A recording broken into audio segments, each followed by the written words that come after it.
what is your biggest number one topic you want to take away from this training? I wanted to see more how you do what you put to your final project on your master bus and stuff after you do all your stuff on your plugins and stuff. Oh, okay. How you bring your final product in, yeah? Okay. Is there a way to, can you see the chat? Maybe you can put the question, I mean, the stuff that you want to learn in the chat so we can kind of do the tally of what everyone wants to learn. Yeah, definitely. I will do that, yeah. Yeah, just put what you want to learn in the chat, because that's what I'm going to ask everybody before we get started. No problem.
Okay, I saw that. Thank you.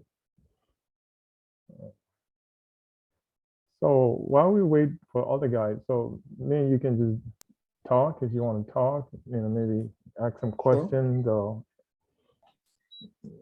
I have some questions to ask everyone that stuff that I have in mind, because as a tutor, a teacher, a coach, I teach a bunch of students, but I still want to know, like, what is the biggest thing that people are struggling with right now in their music career or music production skills? So what would be the number one thing for you, like the biggest one? I think it would be getting the final master, the song standard quality, and a lot most people, like other producers I speak with and stuff, most of the time says it could be the quality of my plugins, because most of the time I use stock plugins. I don't have no fancy hardware and stuff, because again, as I say, I do more commercial work, and for me to spend all that money on those plugins and stuff is like buying a Concorde to fly from Trinidad to Tobago, kind of thing, It is unnecessary, because it does the job with what I need anyway. I mean, I have some of the most top clients in Trinidad and Tobago. So, and they love my work. So we call it their work. So, but it's just to get to that. When I did a couple songs for some friends and people I know, and they love it. It plays on the radio and stuff, but I still find it's missing a little bit of that oomph. Like when I put it up more against international mixed music, you know, not so much the local standard as well too, because a lot of the fellas down here, I realized watching what they're doing, they're just watching YouTube videos and they don't really know what it is they're doing. They just see a man turn it up to 10 milliseconds attack and 35 milliseconds release on the compressor. So he's just doing that all the time, you know? Yeah. So that kind of thing. So I know basically they just hit Welcome, and miss. Winston Hill. Sorry? No, Winston just came in. I was just saying hi. Oh, sorry. Yeah, keep going, Aaron. Yeah, so I just trying to see like what I'm missing to get it. I don't know if maybe it was the plug, it is the plugins or so forth, or you know, I just was gonna look in on the session and say, oh, okay, that's what I was missing, you know. Because I looked at your accolades and you're a very experienced guy, you know. So I look up to what you have here. Where's that noise coming from? Is it coming from you or Winston? No. I have nothing going on by me at the moment. I'm eating dinner. That's it. By myself. Oh, okay. Wife is watching TV upstairs. Yeah. I can answer those questions right now. You know. Sure. While we wait on other guys to come in. Mm-hmm. So you said you think your mix doesn't have that hump, and you thinking maybe it's because of your plugins. Is that correct? Yeah, I think maybe that's the extra step that I need to get, that extra sound, you know, that clarity and that full sound. Because I mean, I'm doing everything that I'd learned to do along the time and using these stock plugins that I should use. Like, well, I mean, I have Fab Filter as well too, which is excellent. But most of it is Logic Pro stock plugins that I use. Yeah, Logic, the stock plugins are good enough, and yeah, I have some story that I'm gonna share with everyone when people come in that made me realize that the plugins and the hardwares, they're not the magic bullet like like we were told. Right. So when I discovered that, I stopped using third plugins to mix. I only use stock plugins. I don't use like a third party type of plugins anymore. Right. I mean, I still use them. Don't get me wrong. Yeah. To get a certain song there. Yeah. Correct. But you have to get good using the stock plugin first. Then after that, you can start graduating because you have to learn that skills first. You got to learn how to mix properly. Right. The plugins, they probably can boost your mixing by maybe 5 to 10%. Right. And you can quickly mess things up if you don't know what you're doing, but you still have to learn the skill. There is no shortcut. You have to learn the skills. Right. How's it going? In Phoenix Hot A? I don't know if I'm pronouncing your name correctly. And Winston hasn't said nothing yet, so maybe he's eating lunch or something. I'm here, bro. Oh, what's up, Winston? I'm here. I appreciate you hosting this, man. I got a few of your emails, bro. You got a wealth of knowledge, man. So I'm just trying to pick up a little bit. Oh, no problem. Can you type in the question, the number one thing you want to learn from here? And that's how I'm going to do like the stats to see, the most important thing that we can start with first from what you guys are putting in the chat. All right. Infinix Hot A. I'm still waiting for him to say hello.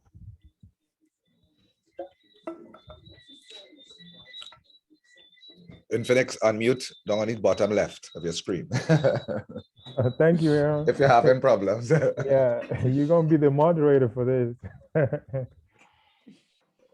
Yeah. So, like I was saying, Aaron, about the plugins quality. So that's my own epiphany that I had, because there's a story I'm going to tell everyone when people come in. When I had a studio back in LA, right by the Nickelodeon, Okay. and I can tell this story a little bit now. Maybe I'll tell it later when other people come in. Mm. So what happened was, I play music too. I'm a musician. I play bass. Ah, okay, okay. I play drums. I play keys. I play all that stuff. So Nice. I had a production team with songwriters and my co-producer partner that we, opened the studio together. So we were recording a whole bunch of songs and trying to get placement. And I will share today my story with Beyonce and Rihanna, and maybe we also get some time to share my story with uh, Beyonce's publisher called Big John Platt. I don't know anyone who knows him. It's now, I think it now is now one of the president of Universal Music. Oh, So anyway, going back to this equipment story. So this particular day, I went to church to go play bass because I played bass, back then in LA. I went to go play bass, and I came back home to the studio at night, and all this $10,000, $20,000 equipment was in our studio. I'm talking about the Apogee Symphony. Those are like 20,000 then, or how much they're selling them for. Then Neve, the Neve preamp that Neve was the 1073, yeah, Neve 1073. Yep, yep. The tube I have one. CL1B, tube tech compressor CL1B that was in the studio too. Then the microphone was like a tube mic. I think it was like a maybe U87 and U47, one of those top microphones, right? Claudio, yeah. So I'm like, what the hell just happened? Like all this equipment that I've been dreaming about, that everyone talk about online, that once you get this, your mix is about to be golden. I just, in one night, all this equipment came to the studio. So I'm like, what happened? So I was talking to my partner. He said, well, what happened was down the street from us, this not Hollywood big studio, I think something got caught on fire. So they needed a place to put all the equipment, so they brought it to us. I'm like, wow. And I had a session the next day, right? With this 14-year-old kid. Now, this 14-year-old kid is now famous now on Disney. His name is Z Money. So I'm like, wow, I have this recording tomorrow. So I'm gonna test all this stuff. Then I tested the stuff. I used the microphone. I ran it through the big 1073. I ran it through the Apogee converter. The Apogee converter is like the biggest, AD, the biggest analog conversion from, analog back to Digital, right? digital. Yeah. So they have one of the highest ones. Wow. So I was excited, and the quality improved. Don't get me wrong, the quality is amazing. Yeah, When yeah. it came to the mixing and everything came out, when I was done with the mixing, I still didn't like my music. So I was like, okay. Okay. So I guess Yeah. it's not the equipment then. I don't know. Light I need bulb to learn how moment. to mix. So, and if you have not, and I'm telling this story, I've been telling this story in one of my videos. I don't know if anyone saw those videos that I run ads on. So people can break out of that myth, because I always started to question, so why did I believe this was true? And I, I think it has to do with the audio industry, because they had to sell this product to us. So they probably create this belief, this myth that we need this crutch to sound good. But no matter how much plugin, if you see every individual producer out there, most people are just collecting plugins. True. I did the same thing. I just collect. I see this one, I collect it. The crack version and the one you can afford, you just collect a whole bunch of stuff. Unless it's hardware, it's just a collection. Exactly. The same thing with hardware. It's just collection. You're just collecting stuff. But which of those two do you actually 100% know what they do? True. Exactly. That's the big question.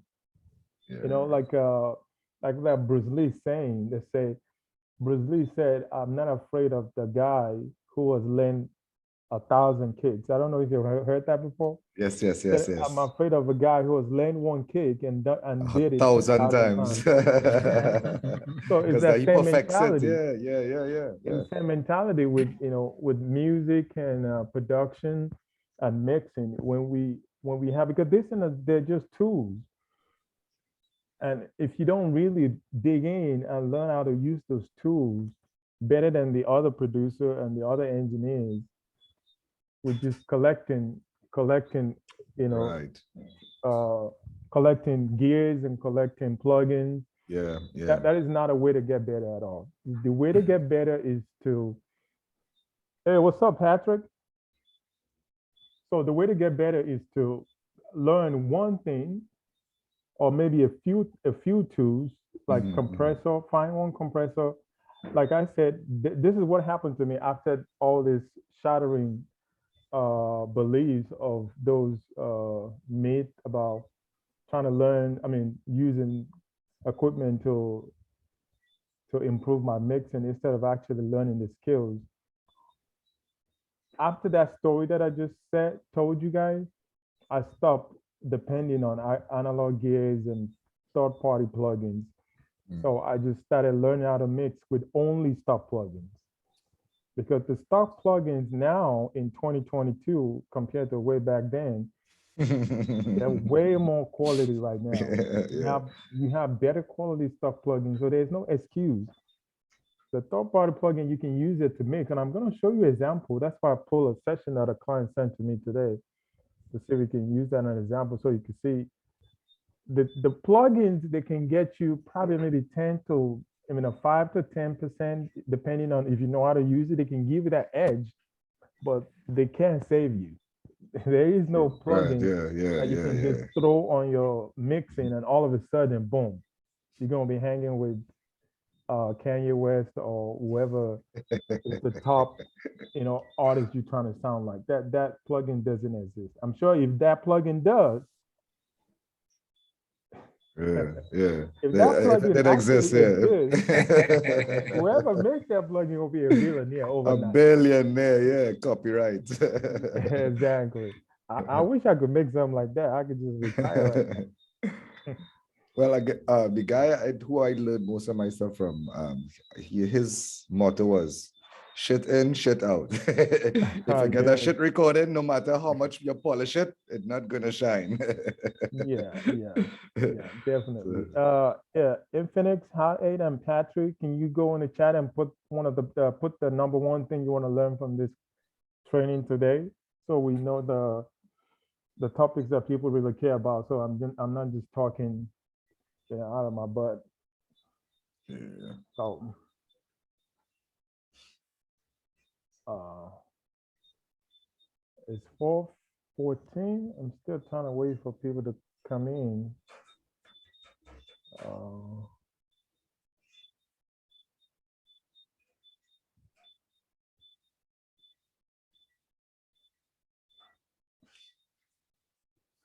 and maybe Winston can introduce yourself and tell us where you're at location wise. Okay, Winston Hill. I'm in Delray Beach, Florida, which is the south. Nice. I'm about 45 minutes away from Miami. Oh, Miami and West awesome. Palm Beach. Awesome. I've been messing with music for the last probably 15 years. Oh, wow. And Good. I made a lot of songs, but the mix has never been up to par. I did a mix just last year, and I went back and I put it on, I put it on iTunes, everything. And I listened to it today and I was like, damn, that's terrible. Well, honesty is the best policy, right? Yeah, no, it was. The mix was terrible, man. So I've been taking some classes. I joined like Pure Mix, and I joined this guy out of he's across the water, and I've learned some things. But then I got your email about 2 weeks ago, man. And I've been interested in checking you out, so I'm on here now, man. So. Oh, good. And I'm going to get your mixing thing too, so don't I'm gonna take. No problem. Yeah, I'm gonna get it. Infinix Hot 8. I like that name. Okay, so my name is Greg Lowstone. I'm from Ghana, Okay, and Ghana. then yeah, in Africa, Ghana in West the Africa, house. Ghana. Nice, Yeah, Ghana. I'm originally from Nigeria too. So Okay, that's great. yeah, Nice meeting you all on this yeah. platform. Actually, I'm a beginner in the producing industry, so I'm Okay, no kind of problem. learning Yeah. stuff. So I saw your advert, and I just want to take advantage of that. What is So the number one? What's the I would number love one to thing you know. want to learn today? Type it in the search in the chat for us, please. Okay, let me just chat to you. Come in. And Patrick, you can come on and introduce yourself too.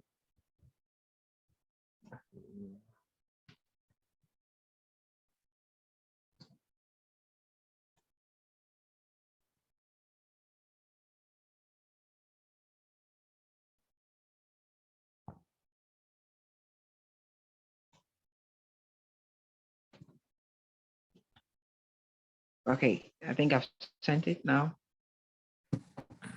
All right.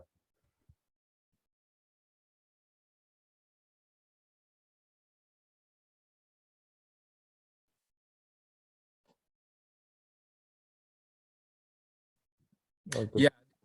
The other guy's name is Chris Salim. He has a whole thing. He uses Cubase, so that's why I sort of followed him. So Okay. What DAW do you use? Cubase. Oh, Cubase. Okay. Yeah. Oh, so Okay. what is the number one thing that you have problems with doing with your mixing? Right now, my mixes have been too bright and not enough full body on them or whatnot. And of course, the vocal chains, probably too much reverb, stuff like that. There. But like I said, I've been learning. So I right now, my mix is 120% better than that song I sent to iTunes. Like I can hear it and I know the problem is, you know what I mean? So All right. All right. All right. way too bright, way too bright. You got to dull it down. So All right. So I'm gonna tell you guys today. I plan to like go all in and bless you guys with a whole bunch of secrets that I've learned over the years. But I'm gonna tell you my mistakes too. And one of my mistakes, many I have many. I made a whole bunch of mistakes, but one of them that I think I want to start today's training with is a concept called learning how to see and learning how to hear first. So there's this concept, I don't know if you guys know about it. It's called be, do, have. The be, do, have concept is a very good framework to create success in any area of your life, be it financial success or career success. And the be, do, have is the concept is being first because we are called human beings for a reason, right? So being a human being, we have this tendency to always want to do first, which is the second level, do, activity. Oh, give me the steps. What do I need to do to get X, Y, Z? Tell me what to do. But most of the time, the first level is seeing and hearing and being. So what do I mean by that is as an engineer, for you to learn how to mix professionally, you have to first of all know how to hear and see professional quality mixes.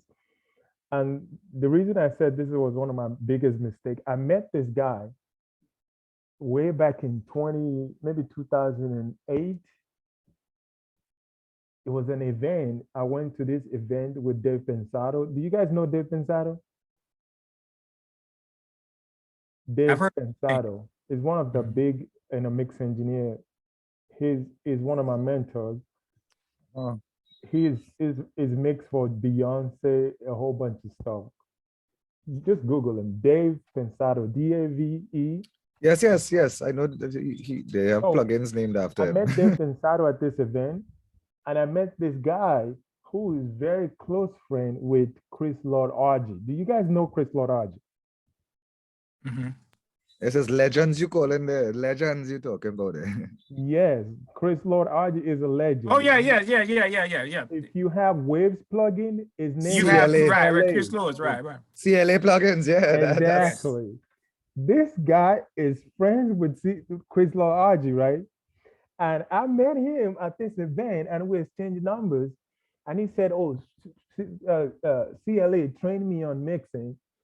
And, I hang out with him. I'm like, oh, can you teach me mixing? He said, cool. So I got on the phone with him, after we met at that event, we went for lunch, me, him, and one of some, good guy, good friends of mine. So we exchanged numbers then. I called him like 2 weeks later and say, can you give me some tips on how to mix? And this guy told me, first of all, I sent him a mix, a Pro Tools session, and he did a mix for me and he sent the mix back. I was like, what the heck is this? I was going through the mixing and all the stuff he did.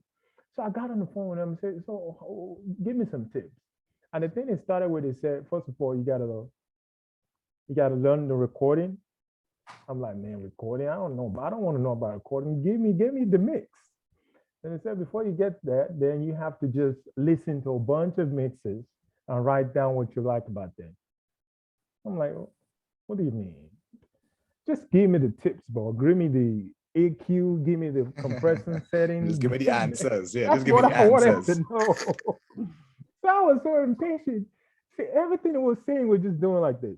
When they said when you meet someone that's like way ahead of you, when they give you some tips, they just go over your head because you don't understand it. Because my brain was all about give me the numbers. What is the frequency? Let me just write them down so I can cram and memorize this stuff.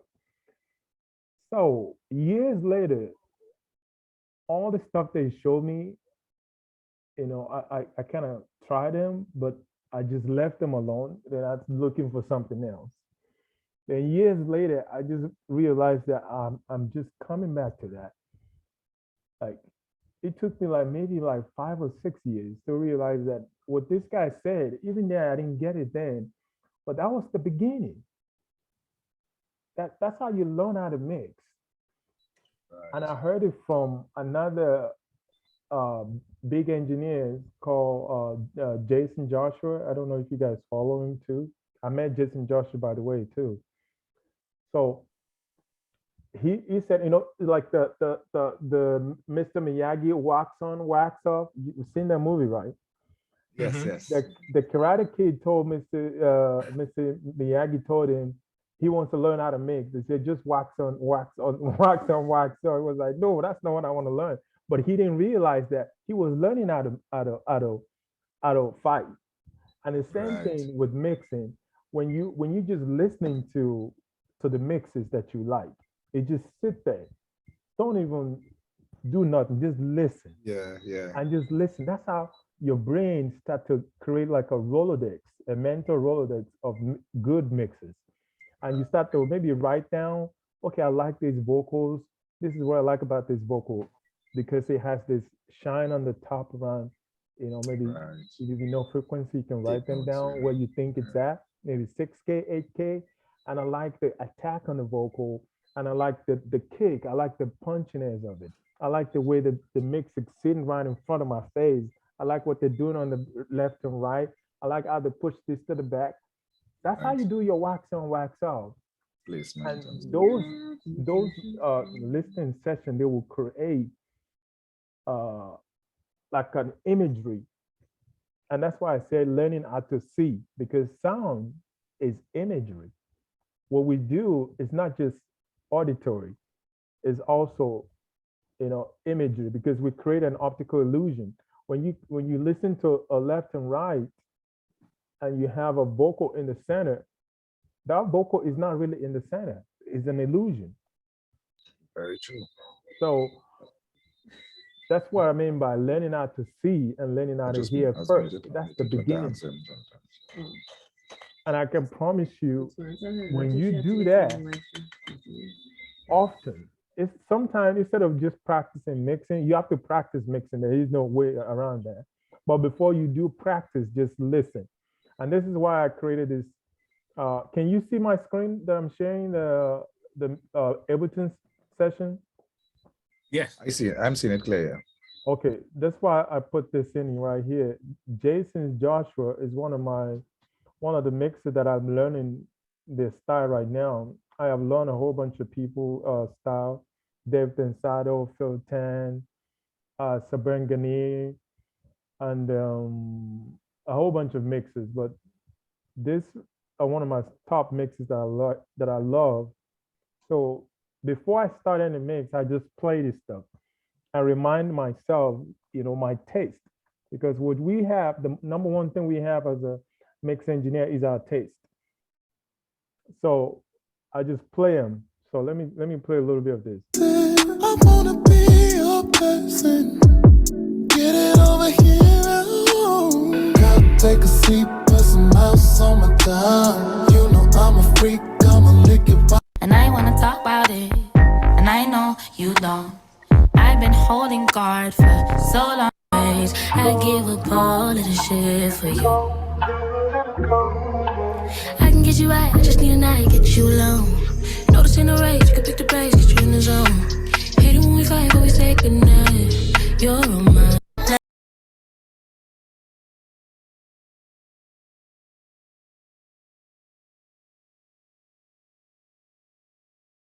I just listen to this to kind of remind myself of my taste and also have like a mental Rolodex of where I want to take the song to.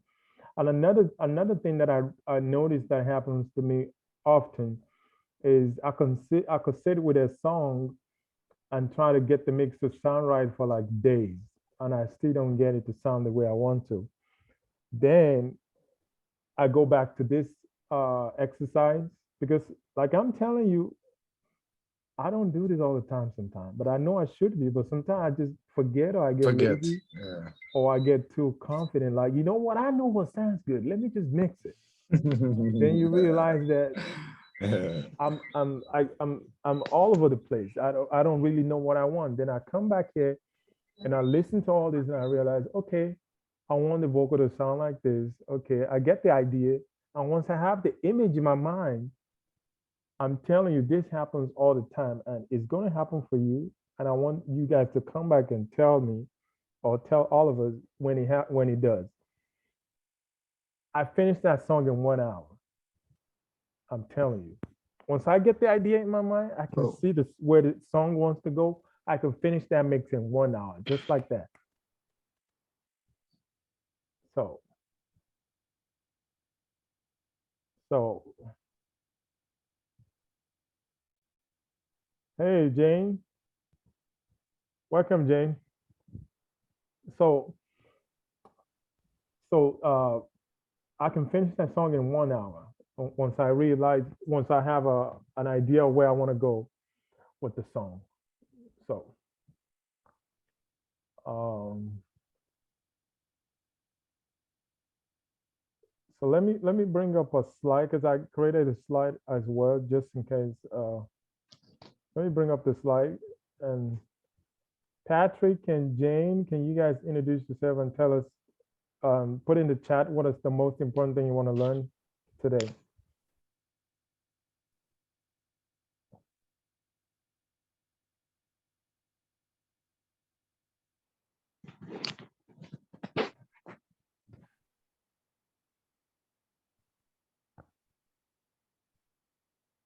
May have to unmute your mics, guys.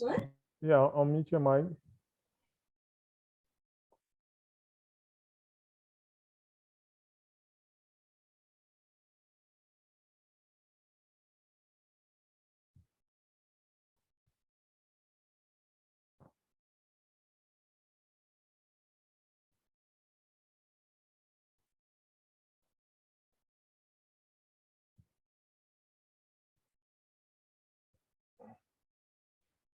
All right.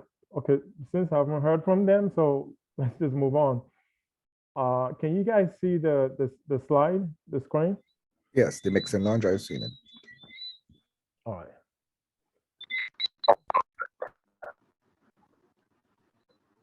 So this is some of the topics we're gonna cover today. Oh, I'm hearing there's an echo. I don't know.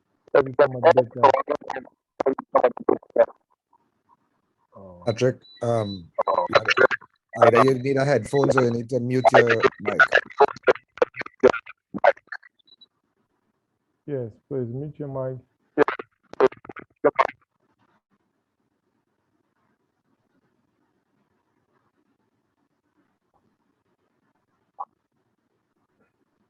All right. I still hear the echo. Okay, stop now. Okay. It stopped. All right. Moving on. So the mixing lounge.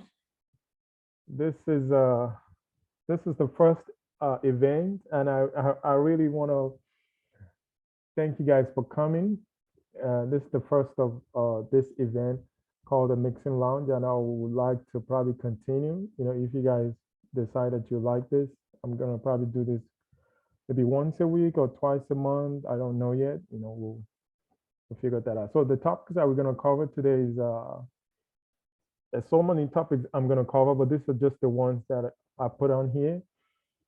How to avoid bad mixes, muddy mixes, how to avoid releasing bad quality songs, how to mix and master like pro, how to mix vocals to 2 tracks, understanding EQ and frequency compression, mix speaker translation, how to make a living as a music producer, mix engineer, how to make vocals sit well in the mix.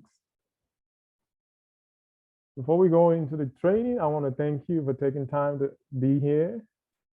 And I want to congratulate you for taking this giant step because you're about to be blown away with the info about to download on you today. I already started and giving some info, but so so my name is Bomin Solomon. I have 25 years of experience. I have 2 Grammy nominations, Bagma Award. I've worked with Beyonce, Ray J, T-Pain, Sirius, or Super Sound. And I've got some placement and sold, a bunch of courses and sold some records with artists that I work with all over the world. And for some people that like to, cruise, this is me and Siraya when she came to our studio. I don't know if you know Siraya, if anyone knows Siraya. Then this is De Pensado. De Pensado is one of the top guys I was talking to you about. I don't know if you can see. So this is De Pensado. And this guy is John Graham. When I met John Graham, he wasn't famous then. No one knew this guy. Now he is crazy famous. He's like the mastering engineer for Billie Eilish now. So it's crazy famous now. And this is some of the billboards that I did with my team, MTV also as well. So let's get started. How to avoid releasing bad quality songs. Simple way to avoid it is to get a better mix or to do a better music production. And tagging this with all the stuff that I already talked about. I know some of you that came late. I can give you a quick run through. What we talked about before you guys came was the quality of plugins. Aaron was talking about how he believes that he needed some quality plugins to be able to get better mixes, or he needed some like expensive hardwares. And I told him a story how you don't really need that. All you need is to build your skills as a mixing engineer. And once you build your skill as a mixing engineer, you can even start with stock plugins. And you can get something really quality with top plugins. The third-party plugins or your external hardware, those were improve your mixes by 5%, 10%, 15%, depending on how good you know how to use them. So how to avoid bad mixes and muddy mixes. Bad mixes, that is really general, and muddy mixes, it comes from cleaning out your instrument with the muddiness. A muddy frequency is always around the lower mid range between 250 to around 400. Sometimes it goes all the way to 700, depending on what type of song you're trying to create. And I'll be showing you some practical in a minute. And how to mix like a pro, how to mix vocals to 2 tracks. So let me pause that and let me bring out my DAW again so we can do some examples.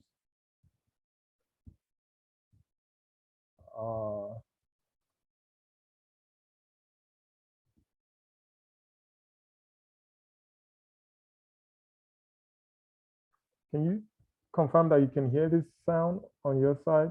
Can you hear that?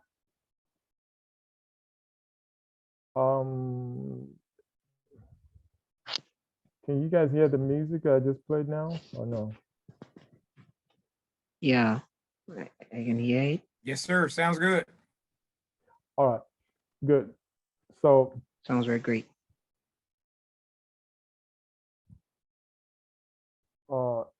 in the chat, I don't see enough questions in there, so I'm just gonna go with what we have in there, so we're not wasting time.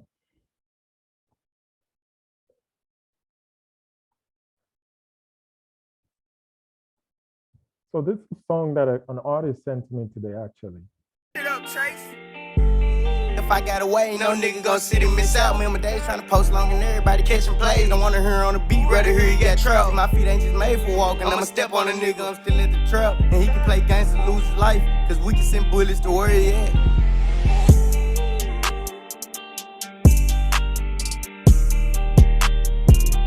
Run out of breath. Stop me, that's something they ain't did yet. UFC shit, put a foot on their neck. The boy did gap, but don't hit me through tech. Put a hole in his ass, put a nigga to rest. Bullets to worry, yeah. I be on the block trying to get me a check. 10-4-6, say yeah, it's a bed. Sloppy his head to turn red when it's wet. Glocky won't stutter or run out of breath. Stop me, that's something they ain't did yet. UFC shit, put a foot on their neck. The boy did gap, but don't hit me through tech. Put a hole in his ass, put a nigga to rest.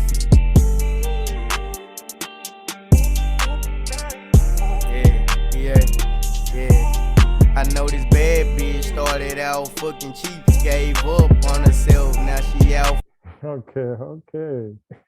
A lot of cussing going on in here. So I didn't need that. If I got away, no nigga gon' sit and miss out. Remember days trying to. So when you mix in a vocal to just 2 tracks, which is not my preferred way to do it, I prefer to have all of the stems so I can manipulate. But most of the time, when you're working with like indie artists, sometimes major label artists, you don't have the stems. Be on the block trying to get me a check. 10-4-6, say yeah, it's a bed. Sloppy his head to turn red when it's wet.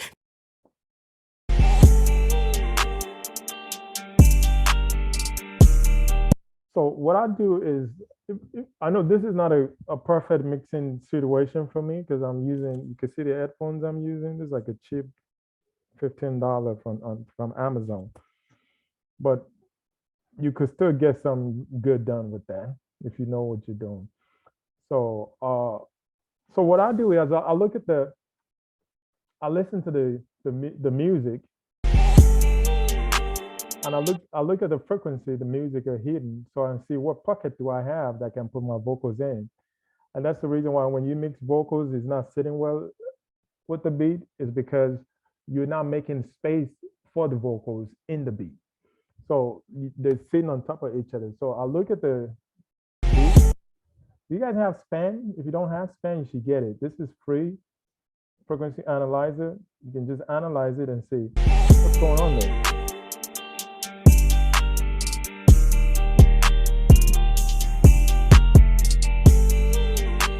Okay, you see right here, this is 5K all the way to what? 14K. And right here is from 2K to 4K. So that's my mid right here. That's my eyes. There's a little pocket there, but let's see. Okay. See, this is where majority of the hi-hat is.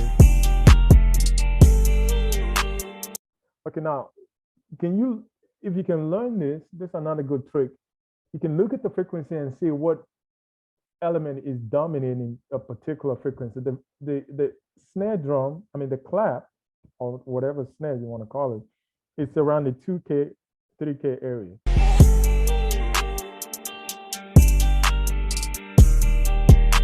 When that clap hit, is around that area. But the hi-hat is around 8K all the way there.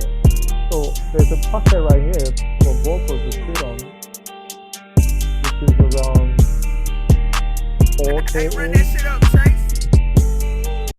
Okay, so I know I have around that 4K area. Then if I want my vocal to sit well, I'm still gonna have to maybe take a little bit of 1K out. So let me put an EQ in there.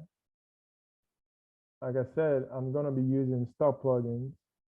This is Ableton Live stop plugins.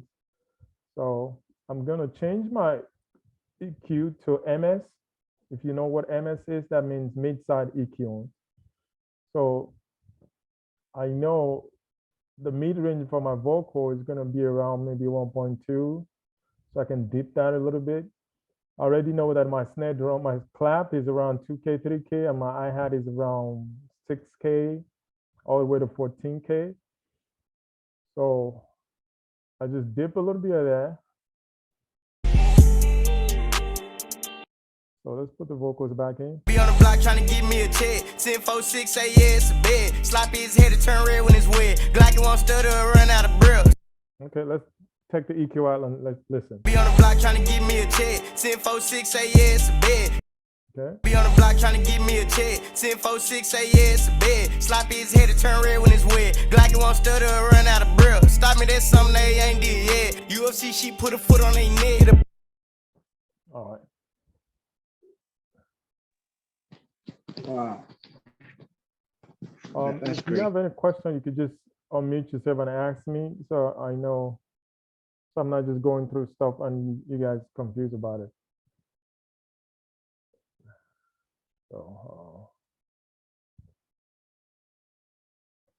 So vocal chain, I know some of you want to talk about vocal chain. So let me bring up a lesson that I prepared for you guys real quick.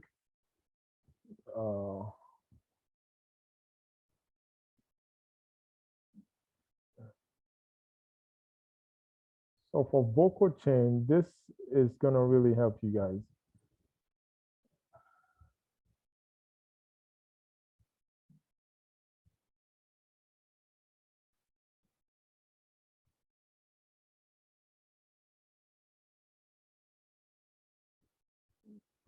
Okay, this right here. So can you guys see this? Can you see the screen? The signs of vocal mixing? I'm seeing it. You see that? Oh no.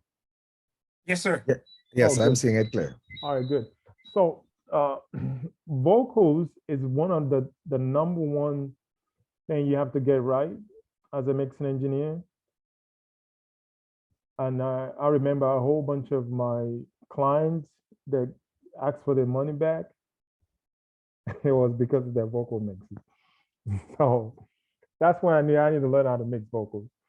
So, and after a whole bunch of practices upon practice, I created almost 600 vocal chains. And I'm gonna show you proofs because so you don't be like I'm just saying anything. So after doing all that, I came up with this system. This framework is called the CCTX. So I come up with acronyms to kind of remind myself of stuff. So control, character, tone, and spatial effects. So the two major part you want to memorize is control. The reason why most vocal mixes are not sounding good is because they're all over the place. Vocal is one of the most dynamic instruments that we have. You know, the vocal cord, the way you speak, and the singing. So it's a lot of dynamics going on. So you have to control it. And how do you control it? You control it with multi-band compressions. Then the number two thing you wanna do is character. Most of the vocals that you hear that you say, man, I love this vocal. The reason is because they have character, because they're going through saturation, harmonic distortion, tape, and a whole bunch of other stuff. That's the reason why we fall in love with this type of sound, because they have character. Then the tone shape inside is just you know, how you want to shape the vocal to sit well on top of the, you know, the track that you're mixing on. So shaping it, maybe you're scooping something out, boosting a little bit of this, boosting a little bit of that.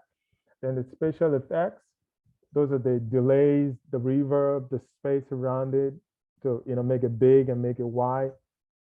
So these four things, if you memorize these four things, CCTX, every time you mix vocal, you always think about this, you will always get your vocal to sound professional. Excuse me. So I'm gonna give you some numbers because I know a bunch of you love numbers, and I do too. So multiband compressions.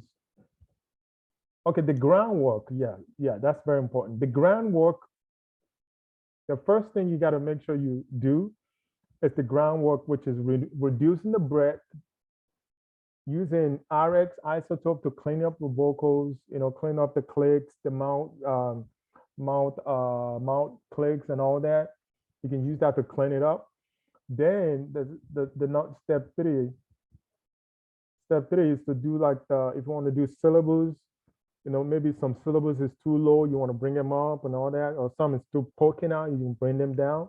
Because when you do those syllable gain, clip gaining with your syllables first, when you send them to a compressor, the compressor is not overreacting because you already level out the vocals manually first. That's the reason why we do that. Then once you're done with all the groundwork, then you can go into your, you know, the vocal mixing framework. 2 to 3 multi-band vocal compression. And the way you split the frequency is 100 in the bottom. That will take care of your plots, your all the beeps and the, you know, those the beep sound, the plop sound. Then from the 100 to 1K, that's the fundamental of all the vocals, the singing, the talking, the rapping, those the fundamentals. Then your 1K to 10K, those are all the characters and harmonic distortion on all those edginess, aggressiveness. Then from the 10K to up, that's your, you know, your air. That's how you split the frequency with your multi-band compression. Did you guys get that so far? You want me to keep going? Or do you need me to explain something? I'm good. Okay. All right. So then the ratio that you use is between 2 to 3 to 1, 2 or 3 to 1 ratio. Threshold between 20 and 25. Sometimes you can dig in all the way to 30. You just use your hands and just, you know, pull it to see if it's grabbing it enough. And you do that for each frequency band. Then the attack, you could start from 2 milliseconds all the way to 20, or you can go all the way to 50 if you want more attack to come through. Then the release, I usually just leave it at 200 milliseconds. Then the gain reduction, actually, the gain reduction, you can get all the way to 3 to 6 dB actually. If you want to dig in more in a particular frequency range, because we're using the multiband conversion to actually EQ the vocals before we EQ the vocal, or after we EQ the vocal. So you can dig in between 100 or 1K, pull it down so the more energy of 1K to 10K can poke out. So depending on how you want to carve the vocal, you can just move stuff up and down there. Then the character section is when you add your distortion and saturation plugins, and just be light and gentle with it. Don't overdo it. When you overdo it, it becomes like, too aggressive. And that can work depending on the kind of song that you're mixing. Then the tone shaping part is tone shaping. How do you decide what kind of tone you want to create for a vocal? It depends on the emotion of the song, because every song they're telling a story, and every story has an emotion, a specific emotion they're trying to convey. So, for example, if you're mixing something that's R&B, okay, somebody raised their hand. Okay, Greg, go ahead. Go ahead, Greg. Yeah, my question is, Can you yeah, hello. turn up your microphone? I can't How really we hear get you. access to the document? Huh? Can you hear me now? Yeah, I can hear you. Can you hear me now? Okay. Yeah. I'm asking, how can we get access to the document you are using to explain Okay. Yeah. the various topics? Okay, let me see if I could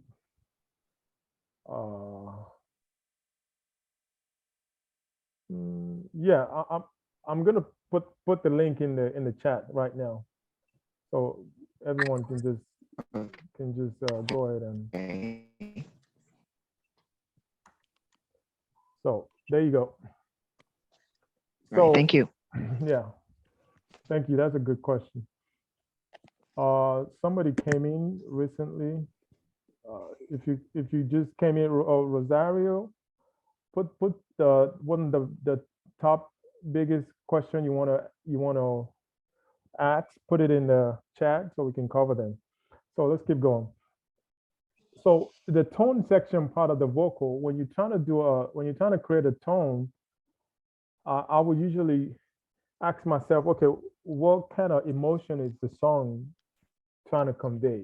If it's R&B, we know it's kind of smooth and soothing, then I know I have to scoop out a bit of the aggression, which is around 1K to 2K, 2K to 4K sometimes. And if it's an aggressive song, I know I have to boost between 1K to 3K. That's where the aggression frequency is. And if it's something hairy, like just smooth, hairy, you got to boost a bunch of 8K, 10K, 12K area and scoop out the meat and give it a little bottom. So those are the things that I think about when I'm trying to create a tone that fits the emotion of the song, the story the song is talking about. Then the special effects, I didn't really put any numbers in here for you, but if I'm going to do that, I could just put 80 milliseconds for left or right, then 120 milliseconds on the right. That's usually good for slap. The reason I didn't put any numbers here because you could just use the presets and you should be good. The only thing I'll probably add is use some pre-delay before your reverb to kind of push the reverb behind. And the pre-delay I usually do is starting from 60 to maybe 120 milliseconds. But the reverb, because it's, you could just use presets and just listen and see what fits into the emotion of the song. That's why I didn't want to go into the details of typing, details. Then the next thing I want to talk about, we'll come back to this, is skills and how to make some money with music production and mixing engineer. So before we go into that, I will go back to the session and do some mixing real quick. Is that okay? Yeah, sure. Okay. Yes, sir. That's okay. That's okay. So let's go back to the mix and then let's try to do some practical example. Simple is the word, yeah. I be on the block trying to get me a check. 10, 4, 6, say yeah, it's a bed. Sloppy his head to turn red when Okay, now I just showed you the CCTX framework, right? Now let's put it into practice. This is not going to be a perfect one, but this should work. So I'm bringing out my multiband compressor. These are the plugin, the stock plugins that come with Ableton Live. So I'm going to bring out 2 or 3 multi-band compressor, just like I said in the, then I'll bring out some EQ. Then what else is in there? Okay, so we talk about control. So C, the first C is control. The second C is character. So what do I need for character? Drive and color. I need some amps, some overdrives, some redox, some saturators, maybe pedals. So that's the first 2 C's, right? So we got control. I'm gonna use my multiband to create control. I'm gonna use C, character. I'm gonna use the saturation to create character. What's the next one? T, tone. I'm gonna use the EQ to shape the tone. Then the last one is the X, which is the special effects. So I have some special effects here. This is reverb, and this is delay. Let me bring up another. Let me bring up another reverb.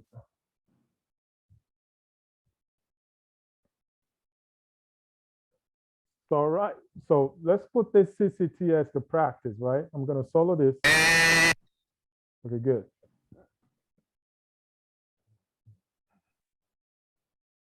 If you can't see anything, please say something so I know if you can't see it, because I can't see what you guys are saying. So the first C is the control. So we want to create control first of all. We want to create control with this plugins. So I'm muting all these other plugins so they're not messing with what we listen to. So the first C is create control. I be on the block trying to get me a check. 10-4-6 say yeah, it's a bet. So the crossover is 100, 1000. Then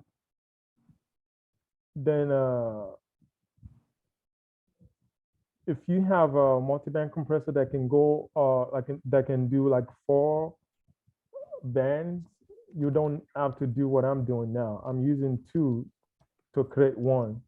So you see I split the frequencies to 100 to 1K, then 1K to 10K. So I'm not going to use this part up here, and I'm not going to use this part down here. So I'm going to use this and this and this and this. I don't know if that makes sense. So this is the attack, and I can put the attack at 10 milliseconds. That's good. So let's listen. I be on the block trying to get me a check. 10-4-6 say. And this is the ratio. So I put the ratio to 2 to 1. You know, whatever DAW that you're using, this is going to be different. So just put the numbers to what you have. So I'm going to use -25 to kind of dig in. Okay, you see we're seeing reduction already. I be on the block trying to get me a check. All right. But before I even go into that, I talked about doing some groundworks, right? So, because I don't want to waste time, I'm not going to do the groundwork like I should, but you guys should do that. So the groundwork is, I'm going to give you an example of what I'm doing so you know what to do. So if I zoom in, Be on the block trying to get me a check. 10-4-6 say yeah, it's a bed. Sloppy his head to turn red when it's wet. Glocky wants. so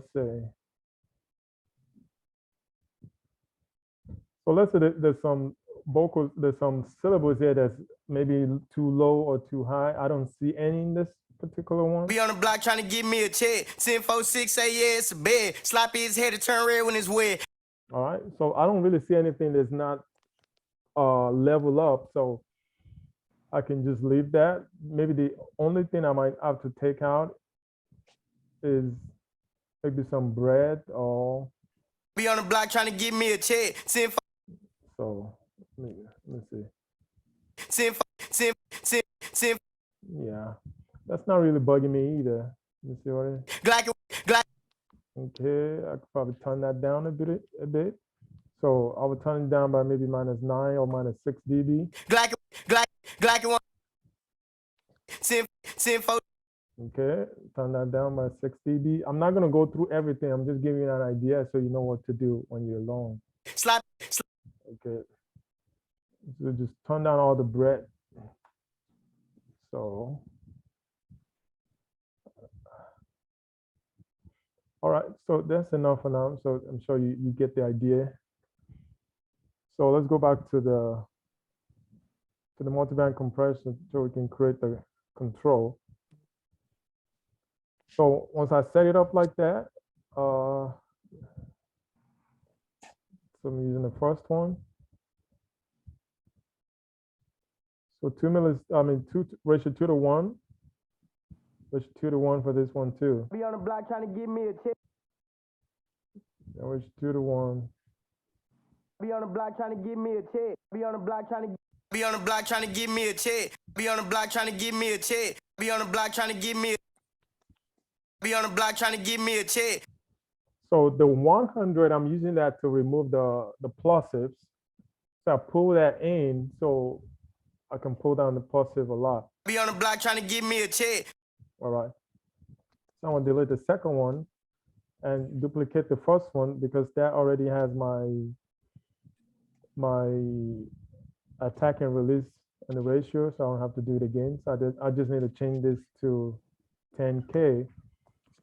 So then remove this one because I don't need that. I'm just take this to 1000. Be on the block trying to give me a check. 10-4-6, say yeah, it's a bed. Sloppy his head to turn red when it's wet. Glocky won't stutter or run out of breath. Stop me, that's something they ain't did yet. UFC, she put a foot on their.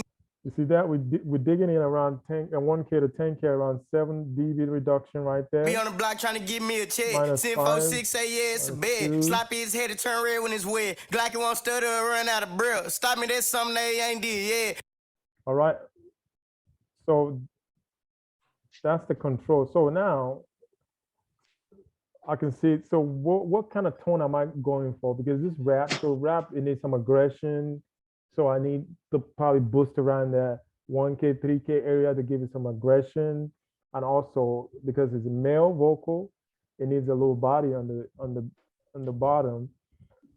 So Be on the block trying to give me a check. 10-4-6, say yeah. and mind you, I'm using this cheap headphones, so I can't really judge by what I'm hearing. Be on the block trying to give me I a need to check. use my 10-4-6, eyes. say yeah, it's a bed. Sloppy his head to turn red when it's wet. Glocky won't stutter or run out of breath. All right. So I need some mid-range. So let me boost the mid-range right here. Be on the block trying to give me a check. 10-4-6, say yeah, it's a bed. Sloppy his head to turn red when it's wet. Glocky won't stutter or run out of breath. Stop me, that's something they ain't did yet. UFC, she put a foot on their neck. Be on the block trying to give me a check. 10-4-6, say yeah, it's a bed. Sloppy his head to turn red when it's wet. Glocky won't stutter or run out of breath. Be on the block trying to give me a check. 10-4-6, say yeah, it's a bed. Sloppy his head to turn red when it's wet. Glocky won't stutter or run out of breath. Stop me. Be on the block trying to give me a check. 10-4-6, say yeah, it's a bed. Sloppy his head to turn red when it's wet. Glocky won't stutter or run out of breath. Stop me, that's something they ain't did yet. Be on the block trying to give me a check. 10-4-6, say yeah, it's a bed. Sloppy his head to turn red when it's wet. Okay. Then I want to add a little bit of shine, just a tiny bit, because it's rap, it don't really need that shine. And also I'm remembering that the hi-hat is already taking control of the 6K to 10K areas. So I just want to put a little bit here so we can be competitive in that range. Be on the block trying to give me a check. 10-4-6, say yeah, it's a bed. Sloppy his head to turn red when it's wet. Glocky won't stutter or run out of breath. Stop me, that's something. All right. So now that I've done my multiband compression, I can start add some color with my amp and stuff. I don't want to overdo it, so I'm going to do just a tiny bit. Be on the block trying to give me a check. 10-4-6, say yeah, it's a bed. Sloppy his head to turn red when it's wet. Glocky won't stutter or run out of breath. Stop me, that's something they ain't did yet. UFC, she put a foot on their neck. Be on the block trying to give me a check. 10-4-6, say yeah, it's a bed. Sloppy his head to turn red when it's wet. Glocky won't stutter or run out of breath. Be on the block trying to give me a check. 10, 4, 6, say yeah, it's a bed. Slide. Okay, do you notice that? That just shifted my vocals like this. I don't know if you guys noticed. Listen. Be on the block trying to give me a check. 10, 4, 6, say yeah, it's a bed. Sloppy his head to turn red when it's wet. Glocky won't stutter or run out of breath. Okay, it gave me a presence, and which I like, but it took away some of my aggression. So what can I do to combat that? So maybe I would put this in a parallel processing type, but I'll leave that and come back to it. Let me try the overdrive. Be on the block trying to give me a check. 10, 4, 6, say yeah, it's a bed. Sloppy his head to turn red when it's wet. Glocky won't stutter or run out of breath. Stop me, that's something they ain't did yet. You see, this gives me the aggression I'm looking for, which is in the mid range. This is saturating and driving the 1K area, which is where the aggression is, right? Be on the block trying to give me a check. 10, 4, 6, say yeah, it's a bed. Sloppy his head to turn red when it's wet. Glocky won't stutter or run out of breath. All right. Then the redux is like, so it's better to probably, I like to put that in the beginning actually. Kind of create some type of top end shin for me. Be on the block trying to give me a check. 10, 4, 6, say yeah, it's a bed. Sloppy his head to turn red when it's wet. Glocky won't stutter or run out of breath. Stop me, that's something that. Be on the block trying to give me a check. 10, 4, 6, say yeah, it's a bed. Sloppy his head to turn red when it's wet. Glocky won't stutter or run out of breath. Stop me, that's something they ain't did yet. UFC, she put a foot on their neck. Be on the block trying to give me a check. 10, 4, 6, say yeah, it's a bed. Sloppy his head to turn red when it's wet. Glocky won't stutter or run out of breath. Stop me, that's something they ain't did yet. UFC, she put a foot on their neck. All right. So what does I have here? Saturator, just had a little bit of that too. Let me do 4 dB. That is 4 dB. Be on the block trying to give me a check. 10, 4, 6, say yeah, it's a bed. Sloppy his head to turn red when it's wet. Glocky won't stutter or run out of breath. Stop me, that's something they ain't did yet. UFC, she put a foot on their neck. All right. So let's put the music back in so we can kind of have an idea what's going on. Be on the block trying to give me a check. 10, 4, 6, say yeah, it's a bed. Sloppy his head to turn red when it's wet. Glocky won't stutter or run out of breath. Stop me, that's something they ain't did yet. UFC, she put a foot on their neck. The boy did gap, but don't hit me through tech. Put a hole. Be on the block trying to give me a check. 10, 4, 6, say yeah, it's a bed. Sloppy his head to turn red when it's wet. Glocky won't stutter or run out of breath. Stop me, that's something they ain't did yet. UFC, she put a foot on their neck. Be on the block trying to give me a check. 10, 4, 6, say yeah, it's a bed. Sloppy his head to turn red when it's wet. Glocky won't stutter or run out of breath. Stop me, that's something.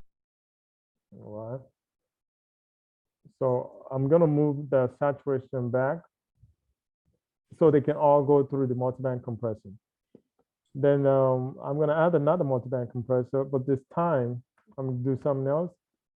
Add like 50 milliseconds of attack and 10 milliseconds, so that can give me more attack, like an overall attack. So let's do this. Be on the block trying to give me a check. 10, 4, 6, say yeah, it's a bed. Sloppy his head to turn red when it's wet. Glocky won't stutter or run out of breath. Stop me, that's something they ain't did yet. UFC, she put a foot on their neck. The boy did gap, but don't hit me through tech. Put a hole in his ass, put a nigga to rest. Be on the block trying to give me a check. 10, 4, 6, say yeah, it's a bed. Sloppy his head to turn red when it's wet. Glocky won't stutter or run out of breath. Stop me, that's something they ain't did yet. UFC, she put a foot on their neck. The boy did gap, but don't hit me through. Be on the block trying to give me a check. 10, 4, 6, say yeah, it's a bed. Sloppy his head to turn red when it's wet. Glocky won't stutter or run out of breath. Stop me, that's something they ain't did yet. UFC, she put a foot on their neck. The boy did gap, but don't hit me through tech. Put a hole in his ass, put a nigga to rest. Be on the block trying to give me a check. 10, 4, 6, say yeah, it's a bed. Sloppy his head to turn red when it's wet. Glocky won't stutter or run out of breath. Stop me, that's something they ain't did yet. UFC, she put a foot on their neck. The boy did gap, but don't hit me through tech. Be on the block trying to give me a check. 10, 4, 6, say yeah, it's a bed. Sloppy his head to turn red when it's wet. Glocky won't stutter or run out of breath. Stop me, that's something they ain't did yet. UFC, she put a foot on their neck. The boy did gap, but don't hit me through tech. Put a hole in his ass, put a nigga to rest. Be on the block trying to give me a check. 10, 4, 6, say yeah, it's a bed. Sloppy his head to turn red when it's wet. Glocky won't stutter or run out of breath. Stop me, that's something they ain't did yet. UFC, she put a foot on their neck. The boy did gap, but don't hit me through tech. Put a hole in his ass, put a nigga to rest. block trying to give me a check. 10-4-6, say yeah, it's a bed. Sloppy his head to turn red when it's wet. Glocky won't stutter or run out of breath. Stop me, that's something they ain't did yet. UFC, she put a foot on their neck. Be on the block trying to give me a check. 10-4-6, say yeah, it's a bed. Sloppy his head to turn red when it's wet. Glocky won't stutter or run out of breath. Stop me, that's something they ain't did yet. UFC, she put a foot on their neck. Be on the block trying to give me a check. 10-4-6, say yeah, it's a bed. Sloppy his head to turn red when it's wet. Glocky won't stutter or run out of breath. Stop me, that's something they ain't did yet. UFC, she put a foot on their neck. Be on the block trying to give me a check. 10-4-6, say yeah.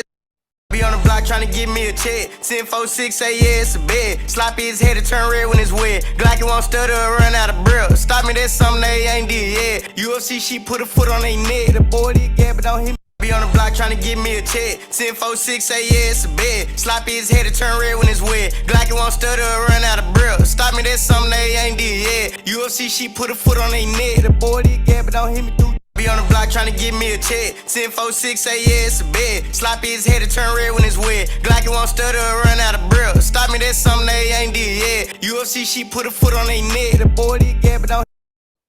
All right, so let's go to the last. Any question on what I've done so far?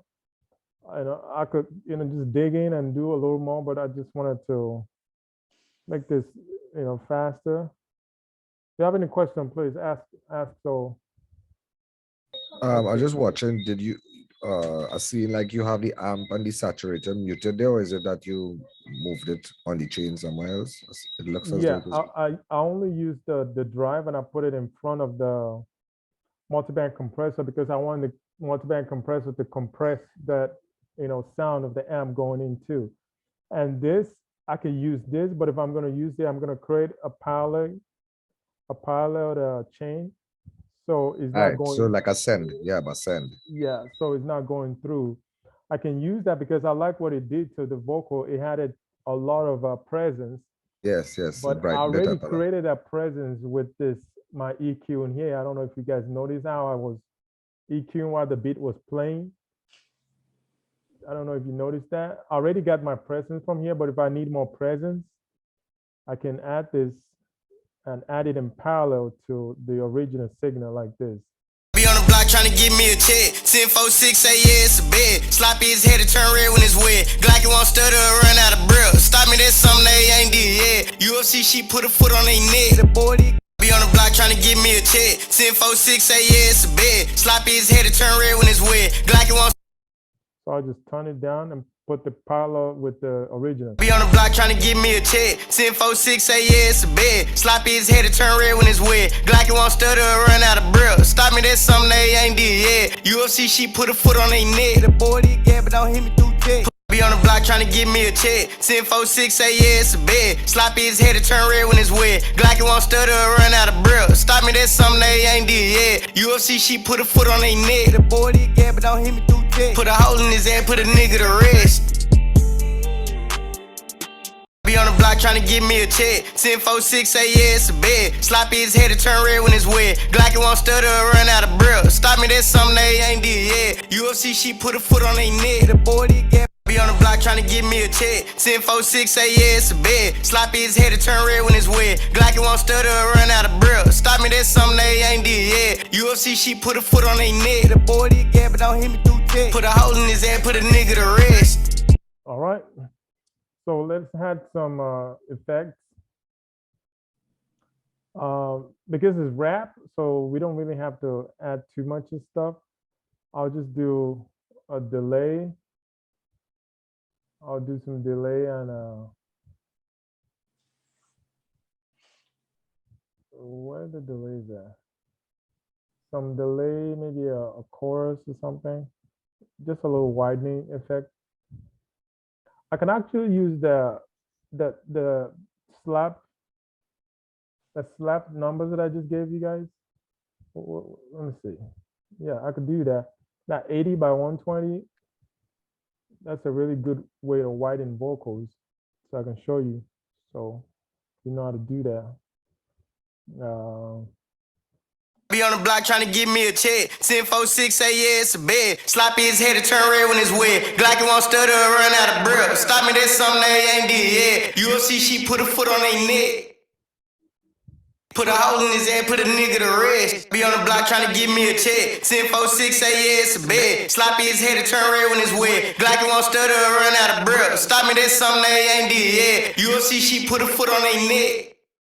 Be on the block trying to give me a check. 10-4-6, say yeah, it's a bed. Sloppy his head to turn red when it's wet. Glocky won't stutter or run out of breath.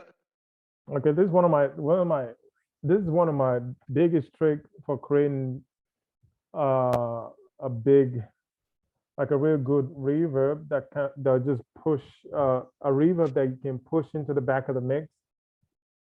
So you use a delay like this, or maybe a shorter one actually. But see, this delay, they're the same, 43 and 43, but we want one to be higher or lower. So then I had a reverb, the reverb in there.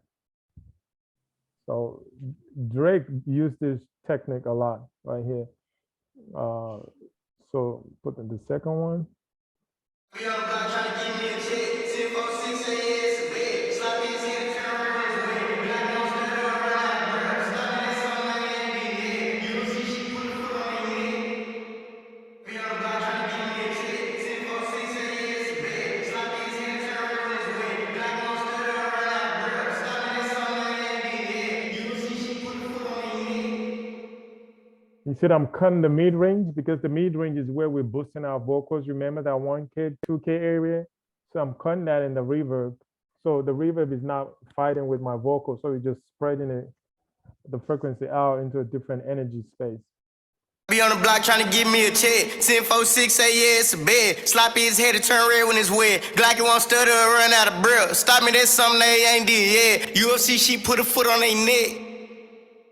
Wow, this vocal sounds good. On this cheap headphones, it sounds amazing, you know? I can actually plug in my Slate headphones, but that doesn't have a microphone to talk back. That's why I'm not using it. I'm only using this cheap one. Be on the block trying to give me a check. 10-4-6. It sounds good on here. How does the vocal sound on your end? Because I can't hear what you guys are hearing. Can you tell me, guys, how does the vocal sound over there? Good, bro. So let's go the before and after. So I'm gonna mute what we've done so far, the reverb and the plugins that we added on, so we can hear the before and after. Be on the block trying to give me a check. 10-4-6, say yeah, it's a bed. Sloppy his head to turn red when it's wet. Glocky won't stutter or run out of breath. Stop me, that's something they ain't did yet. UFC, she put a foot on their neck. So that's before, and this is after. Be on the block trying to give me a check. 10-4-6, say yeah, it's a bed. Sloppy his head to turn red when it's wet. Glocky won't stutter or run out of breath. Stop me, that's something they ain't did yet. So do you think the CCTS framework, does it work or not? Let's have some conversation about that. Yeah. So far, I like any process. I basically, this is the process I follow. But yes, I get lazy and don't do some of the groundwork, like the clip gain and stuff like that. Yeah. Anybody want to say something about the CCTS framework?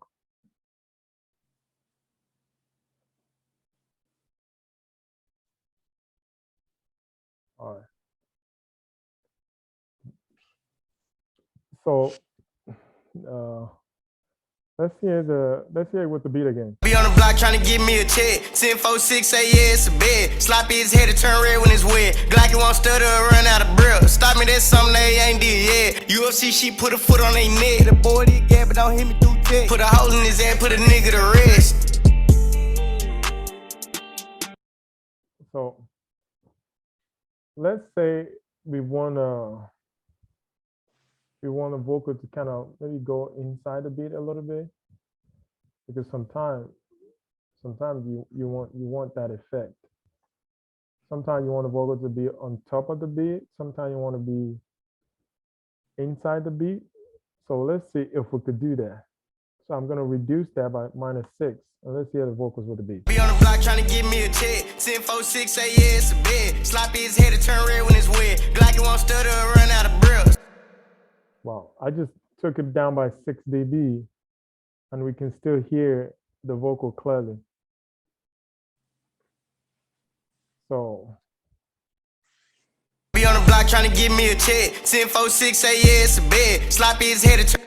see that with that reduction of 6 dB, like the vocal is right in front. So if we kind of push it in with minus 6 dB cut, Be on the block trying to give me a check. 10-4-6 say yeah, it's a bed. Sloppy his head to turn red when it's wet. Glocky won't stutter or run out of breath. Stop me, that's something they ain't did yet. UFC, she put a foot on their neck. The boy did get, but don't hit me through check. all right. I like that too. I like that too. So I want to add like a widening chorus effect on the vocals because ramp. Yeah, Any- I find any- it's set nicer in the beat. There's your the gain reduction. You said what? I find it set the vocals set nicer in the rhythm into the beat as you have the gain reduction. With the minus 6 dB reduction, right? Yes, yes. Yeah. So Be on the block trying to give me a check. 10-4-6 say yeah, it's a bed. Sloppy his head to turn red when it's wet. Glocky won't stutter or run out of breath. Stop me, that. but another thing you have to realize as a mix engineer for artists, some artists don't like that. They'll tell you, I want my vocals up front. Even some labels will say they ask for the vocal up mix and the vocal down mix. So some people like their vocals to sit right on top of everything. So that's why Yes, yes. you got to know who you're working with, to kind of decide, which direction you want to go. Be on the block trying to give me a check. 10-4-6 say yeah, it's a bed. Sloppy his head to turn red when it's wet. Glocky won't stutter or run out of breath. Stop me, that's something they ain't did yet. Yeah, I just want some just dance around to kind of create the movement and the width. Be on the block trying to give me a check. 10-4-6 say yeah, it's a bed. Sloppy his head to turn red when it's wet. Glocky won't stutter or run out of breath. Be on the block trying to give me a check. 10-4-6 say yeah, it's a bed. Sloppy his head to turn red when it's wet. Glocky won't stutter or run out of breath. Stop me, that's something they ain't did yet. UFC, she put a foot on their neck. All right. I guess that's it for this vocal mixing vocals to track. Any questions? This is the time to ask. Please go ahead.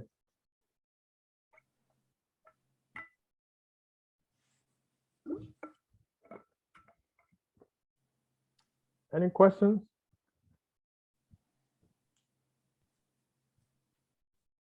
We haven't heard from Jane.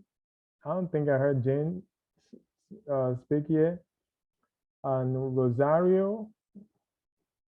And I think Greg. Yeah, I don't think I heard Greg talk either. So you guys want to say something? Maybe introduce yourself and ask some of any question that you want to learn today. Oh, okay, this is Greg again. Okay.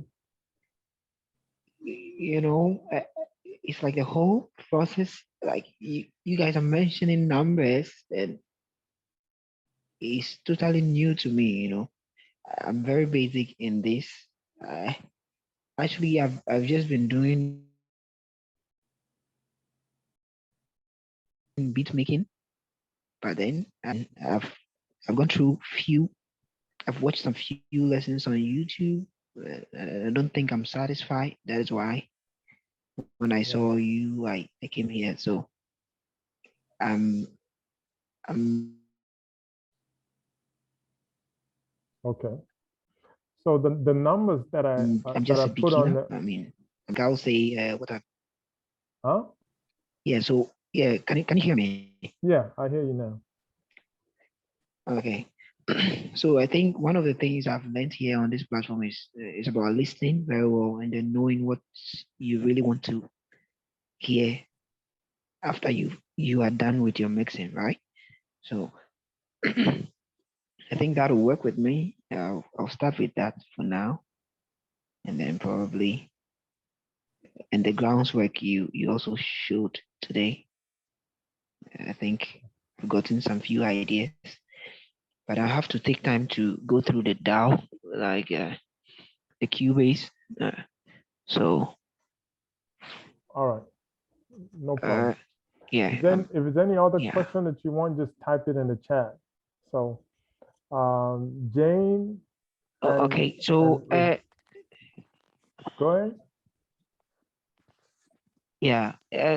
My question is there any maybe videos of you showing like beginners mixing, Yeah, so that maybe I probably have a I'll whole bunch follow. of courses on my website, so you guys can go there. Okay. Uh, Please, can you put the link in the chat so that probably I'll just follow from there. yes, yeah, Okay. Thank you. yeah. All right.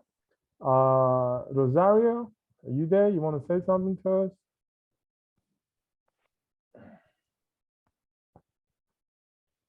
All right. If I don't hear from them, then we're moving to the next thing.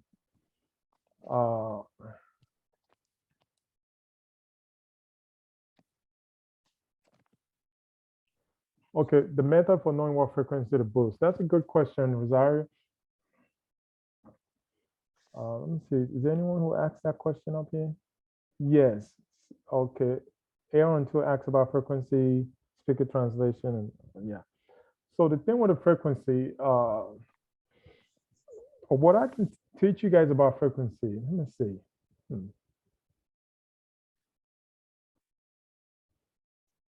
Um, frequency. You have to think about frequency like like in a piano. If you play piano, anyone who plays piano, probably not everyone plays piano. So in piano, there's octaves and pitches. They have octaves. So do do do do do do do do do do. So like octaves, that's how you know pitch. That's how you know frequency, because frequency and pitch, they kind of go hand in hand. It's the same thing. So how do you know what frequency to cut?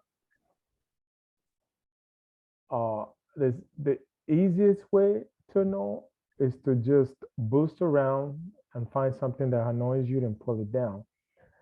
But that's what that's what they teach us.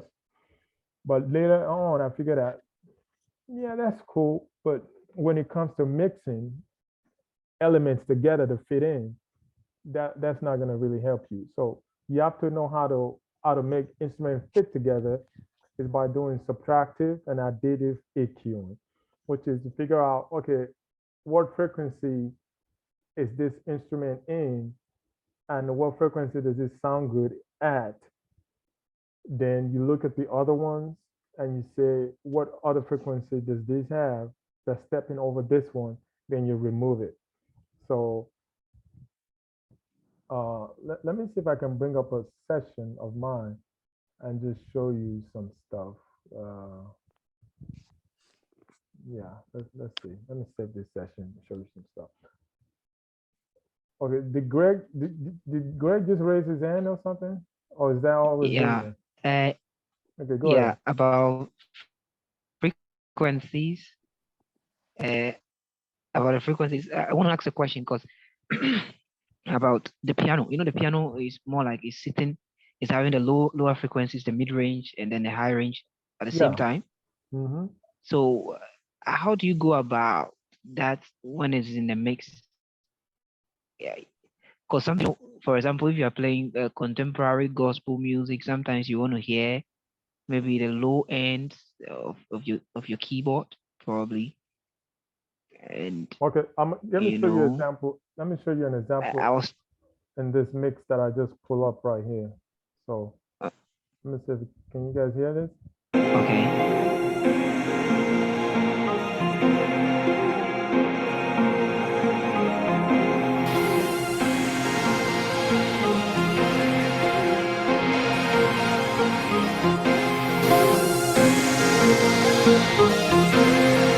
Okay, I did this song, and Siraya actually came to record this song eventually. But when I make this song, I did it with a writer, a whole bunch of saints just blending it together, right? So let's say I want one of them to be like the lead.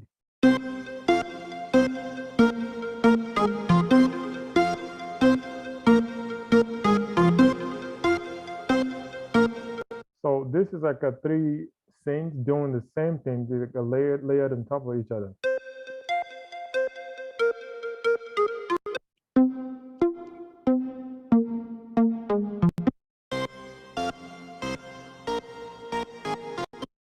together the sound.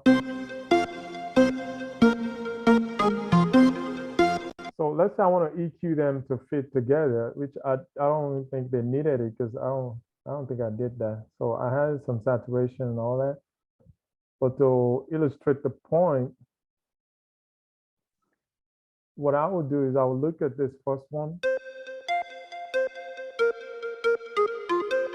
Okay, see that I can figure. I'll look at the frequency, and I try to find it. I can say where is it at on the frequency spectrum? Where is it dominating now? You see right here. So that's around 200, 500 is. That's the fundamentals. You know, there's fundamentals and there's harmonics. That's how every sound is. That's like the basics of sound. There's fundamental, then the harmonics gives you the character, the timbre, the tone. So I can use my EQ to see, okay, so let me isolate the fundamentals because the fundamental is 200 to 500, right? You see? I just isolated the fundamental. If I remove these, the sound became brighter because you're hearing the character, the distortion, I mean the saturation, the overtones and all that. So I can now say, okay, the other one, which is the third one here, where is it at? The third one here. You see that? I can say, okay, I want that to be the other side of the frequency because I want the first one to dominate the fundamental, and I want that one that has more saturation. I can cut that off from 200 to 500 area so it can dominate that. So when I put that back in, then I can just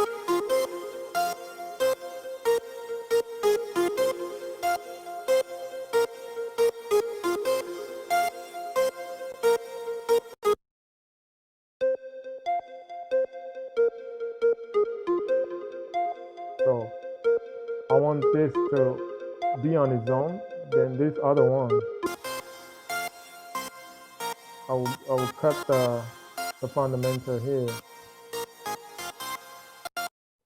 So when it play together,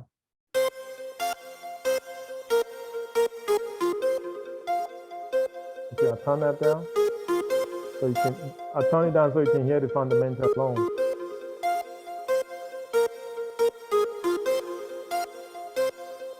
So that's the concept. So when I'm EQing, I'm creating space and carving space for each element where to sit. And the driving force of those decisions comes down to one thing. Which element is dominating in this particular section? Once you find that out, then that element, that instrument become the priority and everything else just move around it. Does that make sense, everyone? Or do you want me to explain it a different way?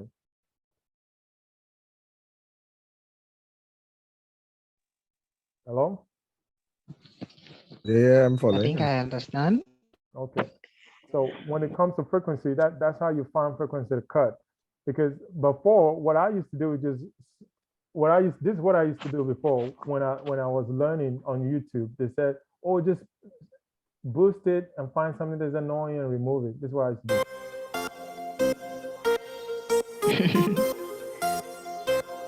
Sweeping. Yeah, so that's what they taught us online. Just swooping and in a cut. But you notice that I cut. I would just cut a whole bunch of stuff, and the instruments start to sound weird. Like Yeah. Start empty Yeah, again, yeah. losing so character. you don't want to do that. You want to do just based on because every situation is different. Whatever you have in front of you would determine where you want to go direction wise. So that if you always go with that framework, I think it will help you a lot. So don't just cut just in the sake of cutting. Cut to leave space for other stuff. And whatever you don't need, just cut it. So for example, I don't need the 1K area for this sound because I want the fundamental area to dominate. So I just cut the other part away. And here, I don't want the bottom side. I want the overtone to dominate.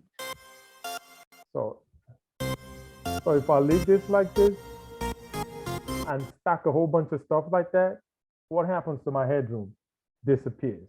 That's why your mix doesn't get loud, because you are using too much energy, wasted energy. This, by cutting this, gives me more headroom, and there's more energy because frequency, they're like voltage, they're like electricity. If you turn all the electricity on in your house, what happens? Your bill goes up. But if you come out of a room and you turn that off, you come out that room, you turn it off. You're kind of using it efficiently. It's the same way. Whatever you don't need, cut it. Only leave in what you need. And like that, you're saving energy. You know, each track, by the time you get to your mix bus and your master bus, you have loud music with big energy because you're saving a whole bunch of energy by cutting what you don't need. Does that make sense? Yeah, pretty much. Yeah, sure. So I remember Aaron was asking earlier about mix bus. So what I usually, there's a whole bunch of stuff that I've tried for my mix buses, but now I just do K-clip,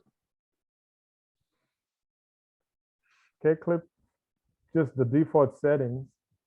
Then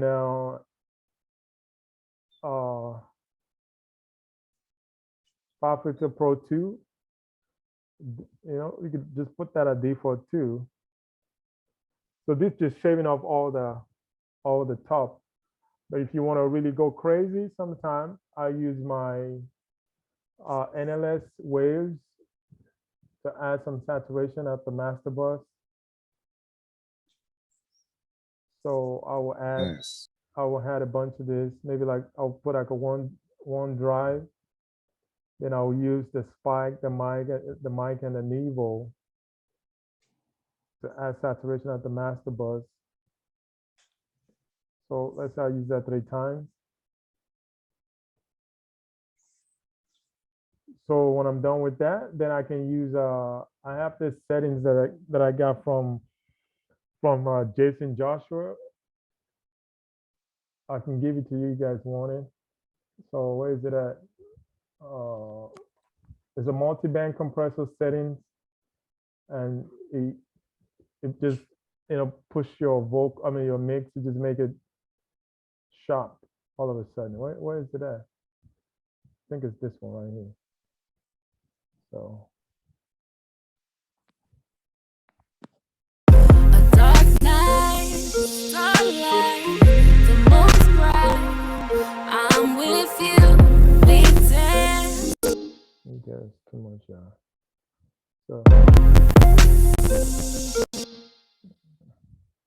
So this is it. Let me turn it on.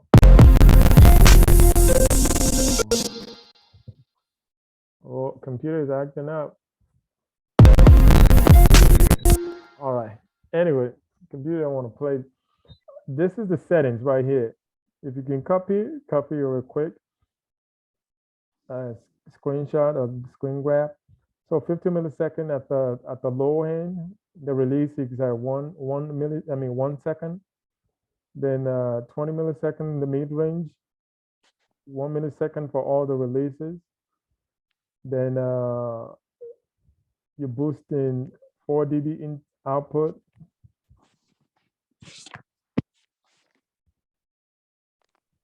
Then the ratio is 2:1. And this is how much you're pushing in. So, you know what? Let me copy it and take it to the other session because that down has less plugins in there. So so we can hear the effect of this compressor, this multiband compressor on. So without. Block trying to give me a check. 1046 say yeah, it's a bed. Now with. Block trying to give me a check. 1046 say yeah, it's a bed. Sloppy his head to turn. How's that sound to you? It's crazy, right? Hanging. Yeah. So I'll just put a, see, this is what I put in the settings. I just put the L2, I don't even touch it. I just put it on there. So I'll put L2 and K clip. And the reason I'm using K clip, I'm clipping any overs coming above 0. Block trying to give me a check. 1046 say yeah, it's a bed. Sloppy his head to turn red when it's wet. Glocky won't stutter or run out of breath. Stop me, that's something they ain't did yet. UFC, she put a foot on their neck. The boy did gap, but don't hit me through tech. Put a hole in his ass, put a nigga to rest.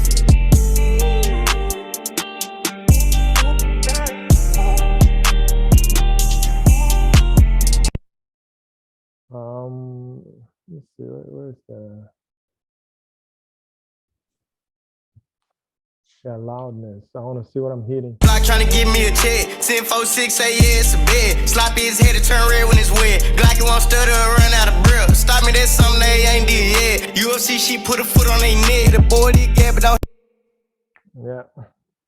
Without. Block trying to give me a check. 1046 say yeah, it's a bed. Sloppy his head to turn red when it's wet. Glocky won't stutter or run out of breath. Stop me, that's something they ain't did yet. UFC, she put a foot on their neck. The boy did gap, but don't hit me through tech. All right. So that's it. So any other mixing question? I want to go over the money stuff real quick. Anyone interested in making some money? One more question on your level meter. Okay, so what is the mixing line? Oh, yes, used to find it.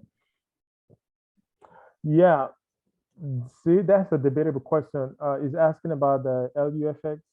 I try to hit like -7, -8, -6, depending on the mix. But whenever you put your music on Spotify, iTunes, wherever, they have an algorithm that's always going to push it down because they have their own set LUFS, loves that they want the music to be at. But if you do your mix properly, and you manage your mid-range properly, and you manage your picks, you're not distorting before they push you down, you have tendency to be louder than the other guys. That's how you win the loudness war. So, and the reason why I'm not doing so much with my limiter, you see, I don't touch it. Most people they'll do this. This is how they get their music to get loud. That's what you guys are doing, right? You push this to get it to get loud. Yes or no? Yes. Yes. Yeah. Yeah, but I'm not doing that, but I'm still hitting -8, -7. Look at that. Block trying to give me a check. 1046 say yeah, it's a bed. Sloppy his head to turn red when it's wet. Glocky won't stutter or run out of breath. Stop me, that's something they ain't did yet. UFC, she put a foot on their neck. The boy did gap, but don't hit me through tech. Put a hole in his ass, put a nigga to rest. So I'm doing that. I'm doing everything before it gets to the limiter. And whatever loudness I'm pushing into a clip. The K clip does what? It clips any overs. In a good mix, I mean, when I'm doing like an overall mix, you see me use K clip like 200 times. What am I doing? Instead of waiting for me to clip everything on the mix bus, I do all the clipping individual channel. Like if I'm mixing this for you, I'll put a K clip right here. Block trying to give me a check. 1046 say yeah, it's a bed. I'll put a K clip right there. And on my vocals, I don't use K clip. I use like a limiter. Any limiter will do, but this is the best one I use that I've found so far. Track limit. Put it on the aggressive on 20 milliseconds, no, 50 milliseconds. That's it. I don't touch it. Just leave it like that. Block trying to give me a check. 1046 say yeah, it's a bed. Sloppy his head to turn red when it's wet. See, I'm not, the vocal is not even loud because it's not reaching 0 yet. So that's not really doing much. So now if I go back to my L2, let's see if the L2 is actually reducing anything here. Block tryna give me a check. 10-4-6 say yeah, it's a bed. Sloppy his head to turn red when it's wet. Glocky won't stutter or run out of breath. L2 is only doing 1 dB reduction. Isn't that crazy? And I'm super loud. And L2 is only doing 1 dB reduction. Why is that? That's because everything came in loud before you reach the limiter. Yes, because everything is being, I'm clipping everything before I reach my Pro L2. Everything is at its max before it even gets there. maximum. So you maximize everything. And that's why when we get to can you see what do you guys see on the screen right now? Blank big square. Okay, let me put so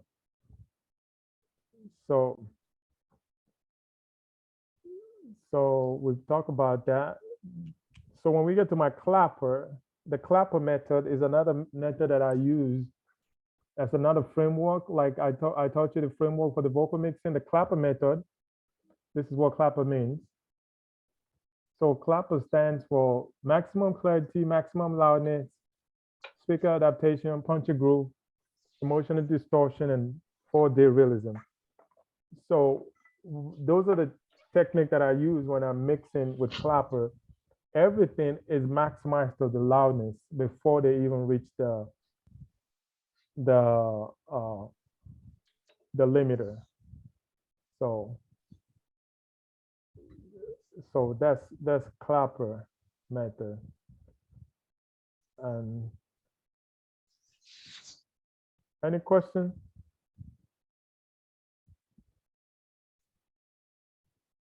Any question? So if any one of you guys want to reach out to me for like a personal training, you can reach out. And before we do that, let me go over the money issue, because money matters, right? Money matters, right? Yeah. Let's talk about some money. Yeah, sure. So this is how you make money. If you want to make 5,000 right now as a mix engineer, this is the blueprint. So whatever you're doing right now, can somebody come on the microphone so that's already making money, so we can figure out how we can help you make more? Are you a producer that makes for client or production? Anyone who does that for a living?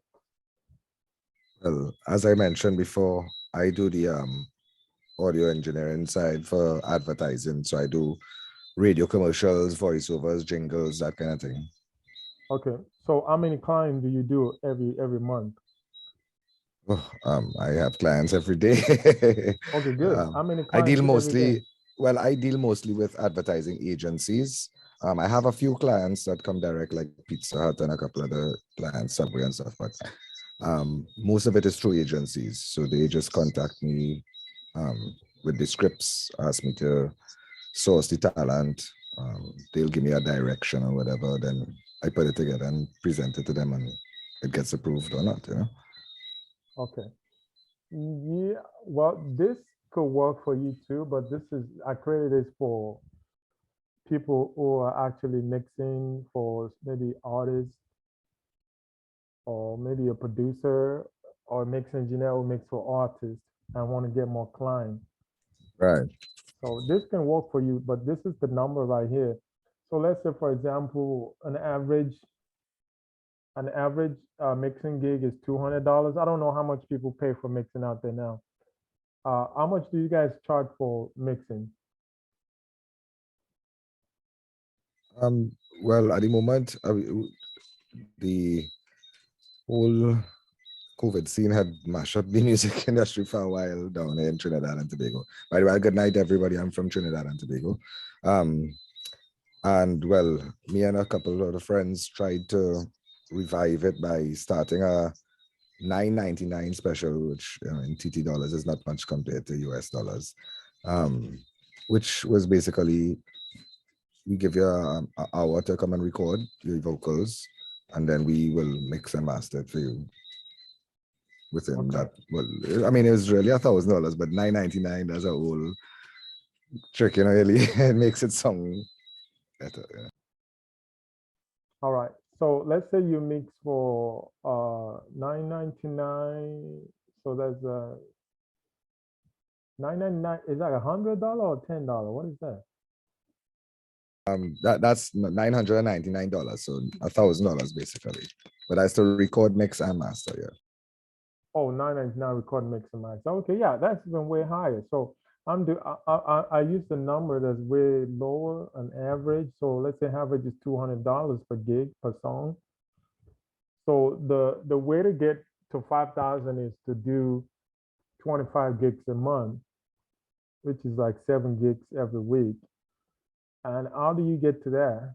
You can get to that with if you're using like Facebook advertising to build a list and collect email address, phone numbers, names from online, and you can get leads coming in for maybe $2 per person or $1 per person,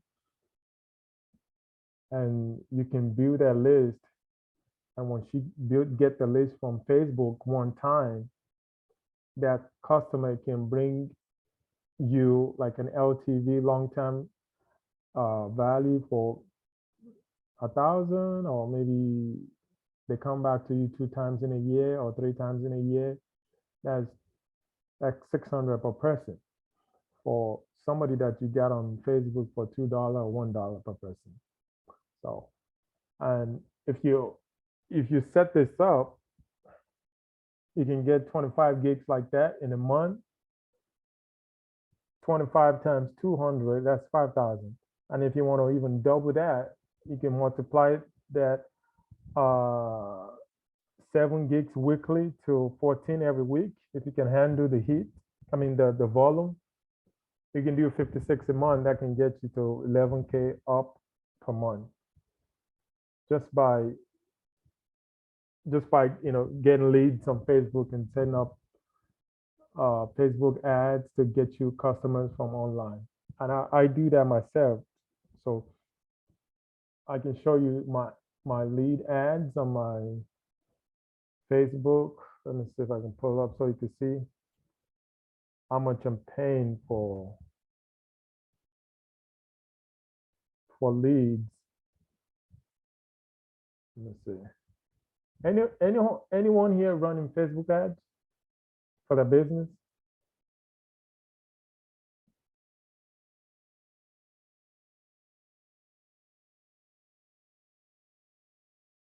Hello? Yeah. I've post No. times. So let me share my Facebook ad with you guys. 1 second. Okay. Can you see this? Yeah. See it. So this is $1.36. This is still running right now. Let me turn it off.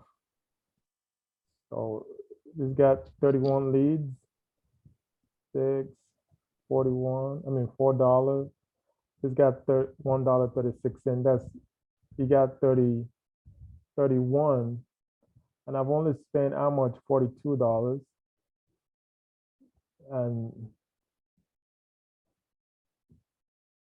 And I just put a video ads on there.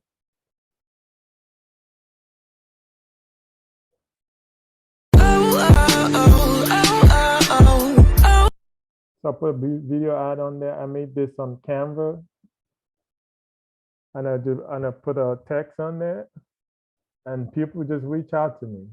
It's as simple as that.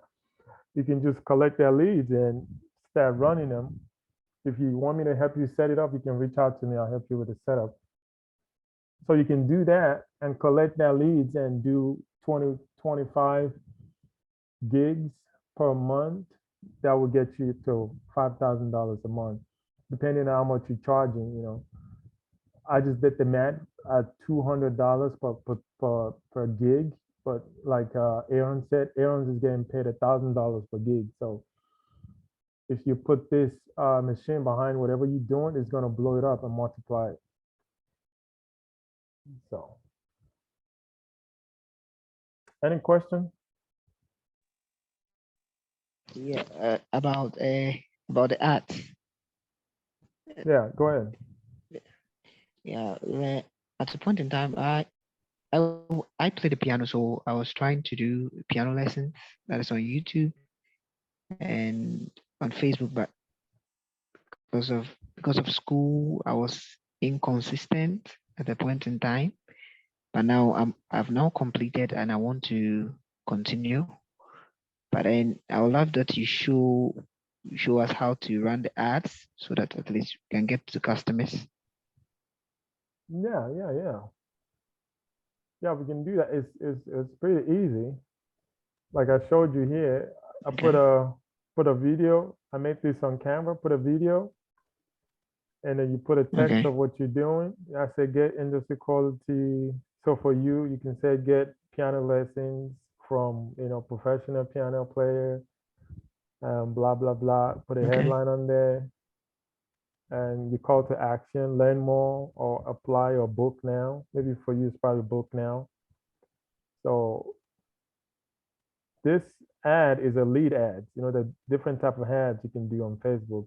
This is a lead ad. Lead means once they click here, they tell me how many songs they want to mix. They click one, then it collects their name and their number. So once I have their name and the number, I can text them or call them or email them and let them know, hey, when do you want to book time for your piano session? And once you have that Okay. name and a number, you don't have to go back to Facebook to go get them. You already got them. So that's how you build your list. You can build your list to like 1,000 of potential customer, and you just email them and you text them, and that's how you build it. And the more conversation you have every week, the more money you make. See. Yeah. Thank you. Yeah, you're welcome.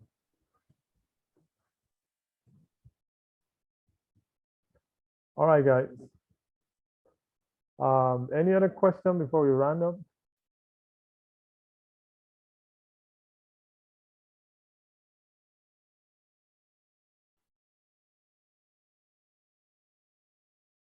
Or Rosario, see, how do you contact me for professional training? I can give you guys my number actually. 4524. You can text me that and just let me know that you attend at the mixing lounge. Then we could take the conversation from there. If any of you need my number, you can copy it from there.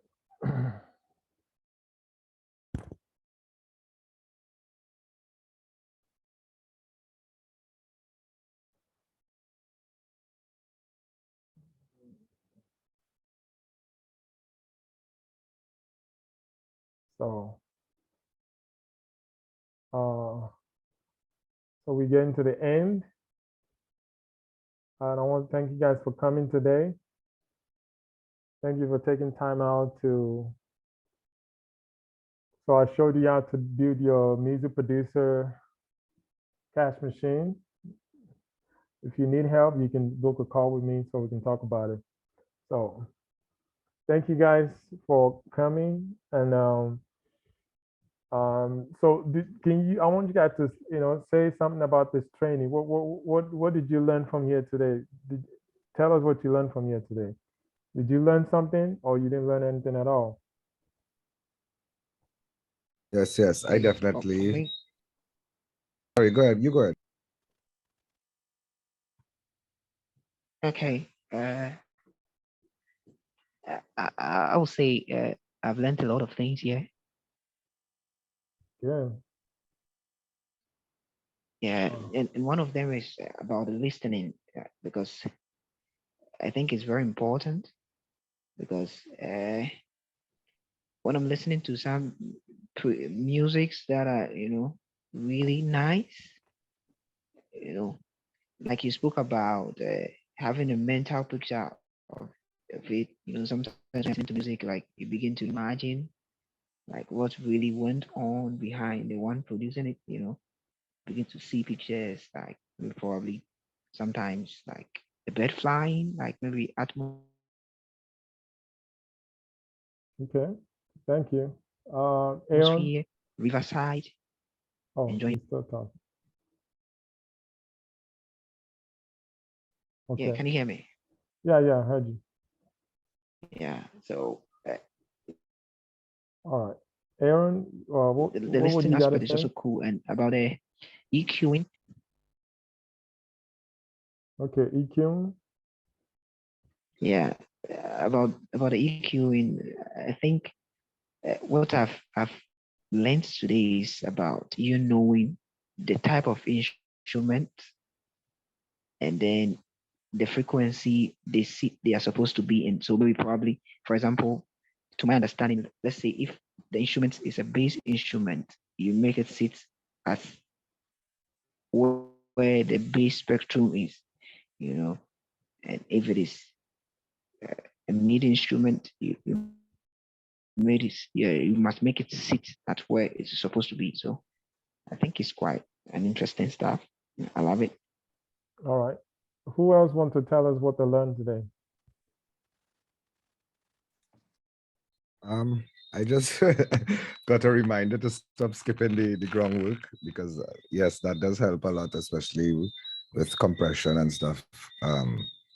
And I think I'm gonna try your method of 2-track mixing. It might be a lot easier as well. To, as you say, after you already get your vocals sounding how you want it, you get your instrumental sounding like how you want it. And yes, it's good to use both your eyes and your ears. Sometimes your ears might miss something, you know. Yeah. That's what I was watching. You were using the spectrum there, and I was like, hey, I do really use my I don't use that for that part of it. It's more the ears. I should start using that as well too. And then you just shape out where you want the vocal to sit exactly. Yeah. Awesome, awesome, awesome. Winston, what you learn today? EQing, big time.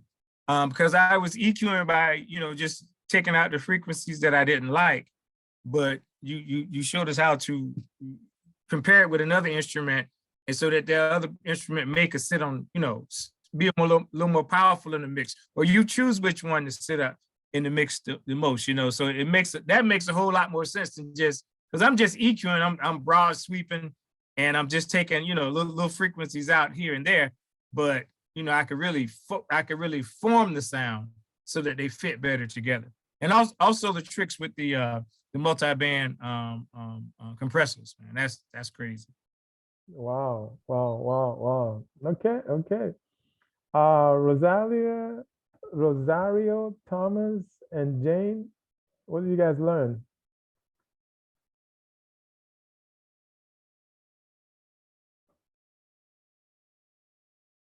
Okay. Mm, I don't know. Do you guys have a microphone, or maybe you don't have a microphone connected? Patrick.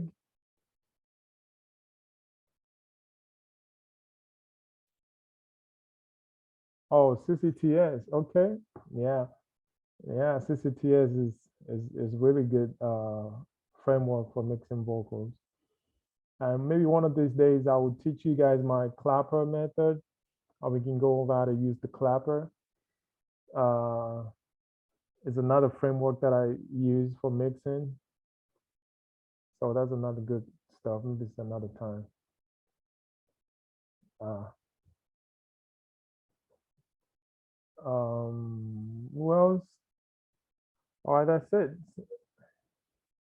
Rosario. Okay, sorry, I don't know how to use Zoom. This is my first time using the Spectrum. Okay. Yeah. Okay. So the next meeting, a lot of people didn't show up today.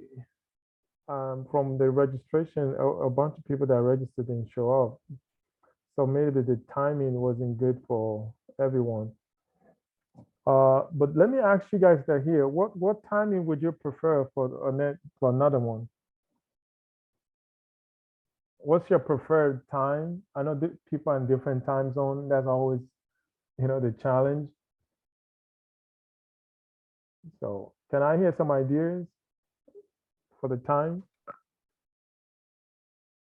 This time was okay for me. You are 4 hours ahead of me, so it started like around 7 p.m.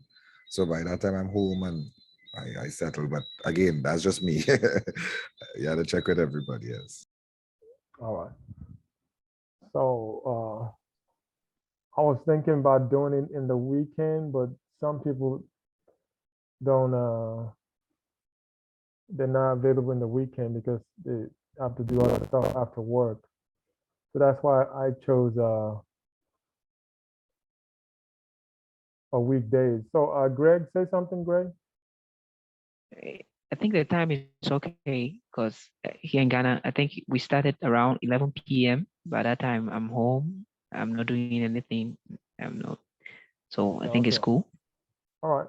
So if you guys say that Thursday 4 p.m. works for you, 4 p.m. MST, my time. So we can try to do another one next week, Thursday. Or maybe let's push it to the 2 weeks so we can maybe get more people to attend. Maybe this week or next week. Let me see. What date is that? What date is this week or next 2 weeks?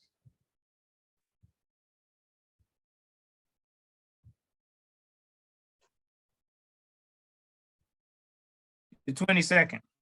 The 22nd? Yeah. Okay, 22nd. No. Sorry. 29th. Oh, 29. Yeah. Yeah. Maybe we should do 29 or 29, 22nd. Which one you Either guys or prefer? are good. Huh? Either or is good for me. Whichever is good for everybody. What is good for you guys? 22nd or 29? You just type it in the chat too. Yeah, type it in the chat, whatever, which date is good for you.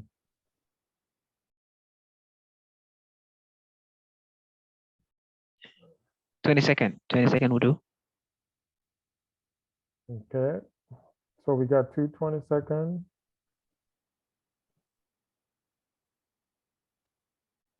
Rosario and Jane and Winston, what do you guys think? Any date would do for me. I'm fine. All right. I'm flexible. Okay. So let's do 22nd then. So 22nd it is same time.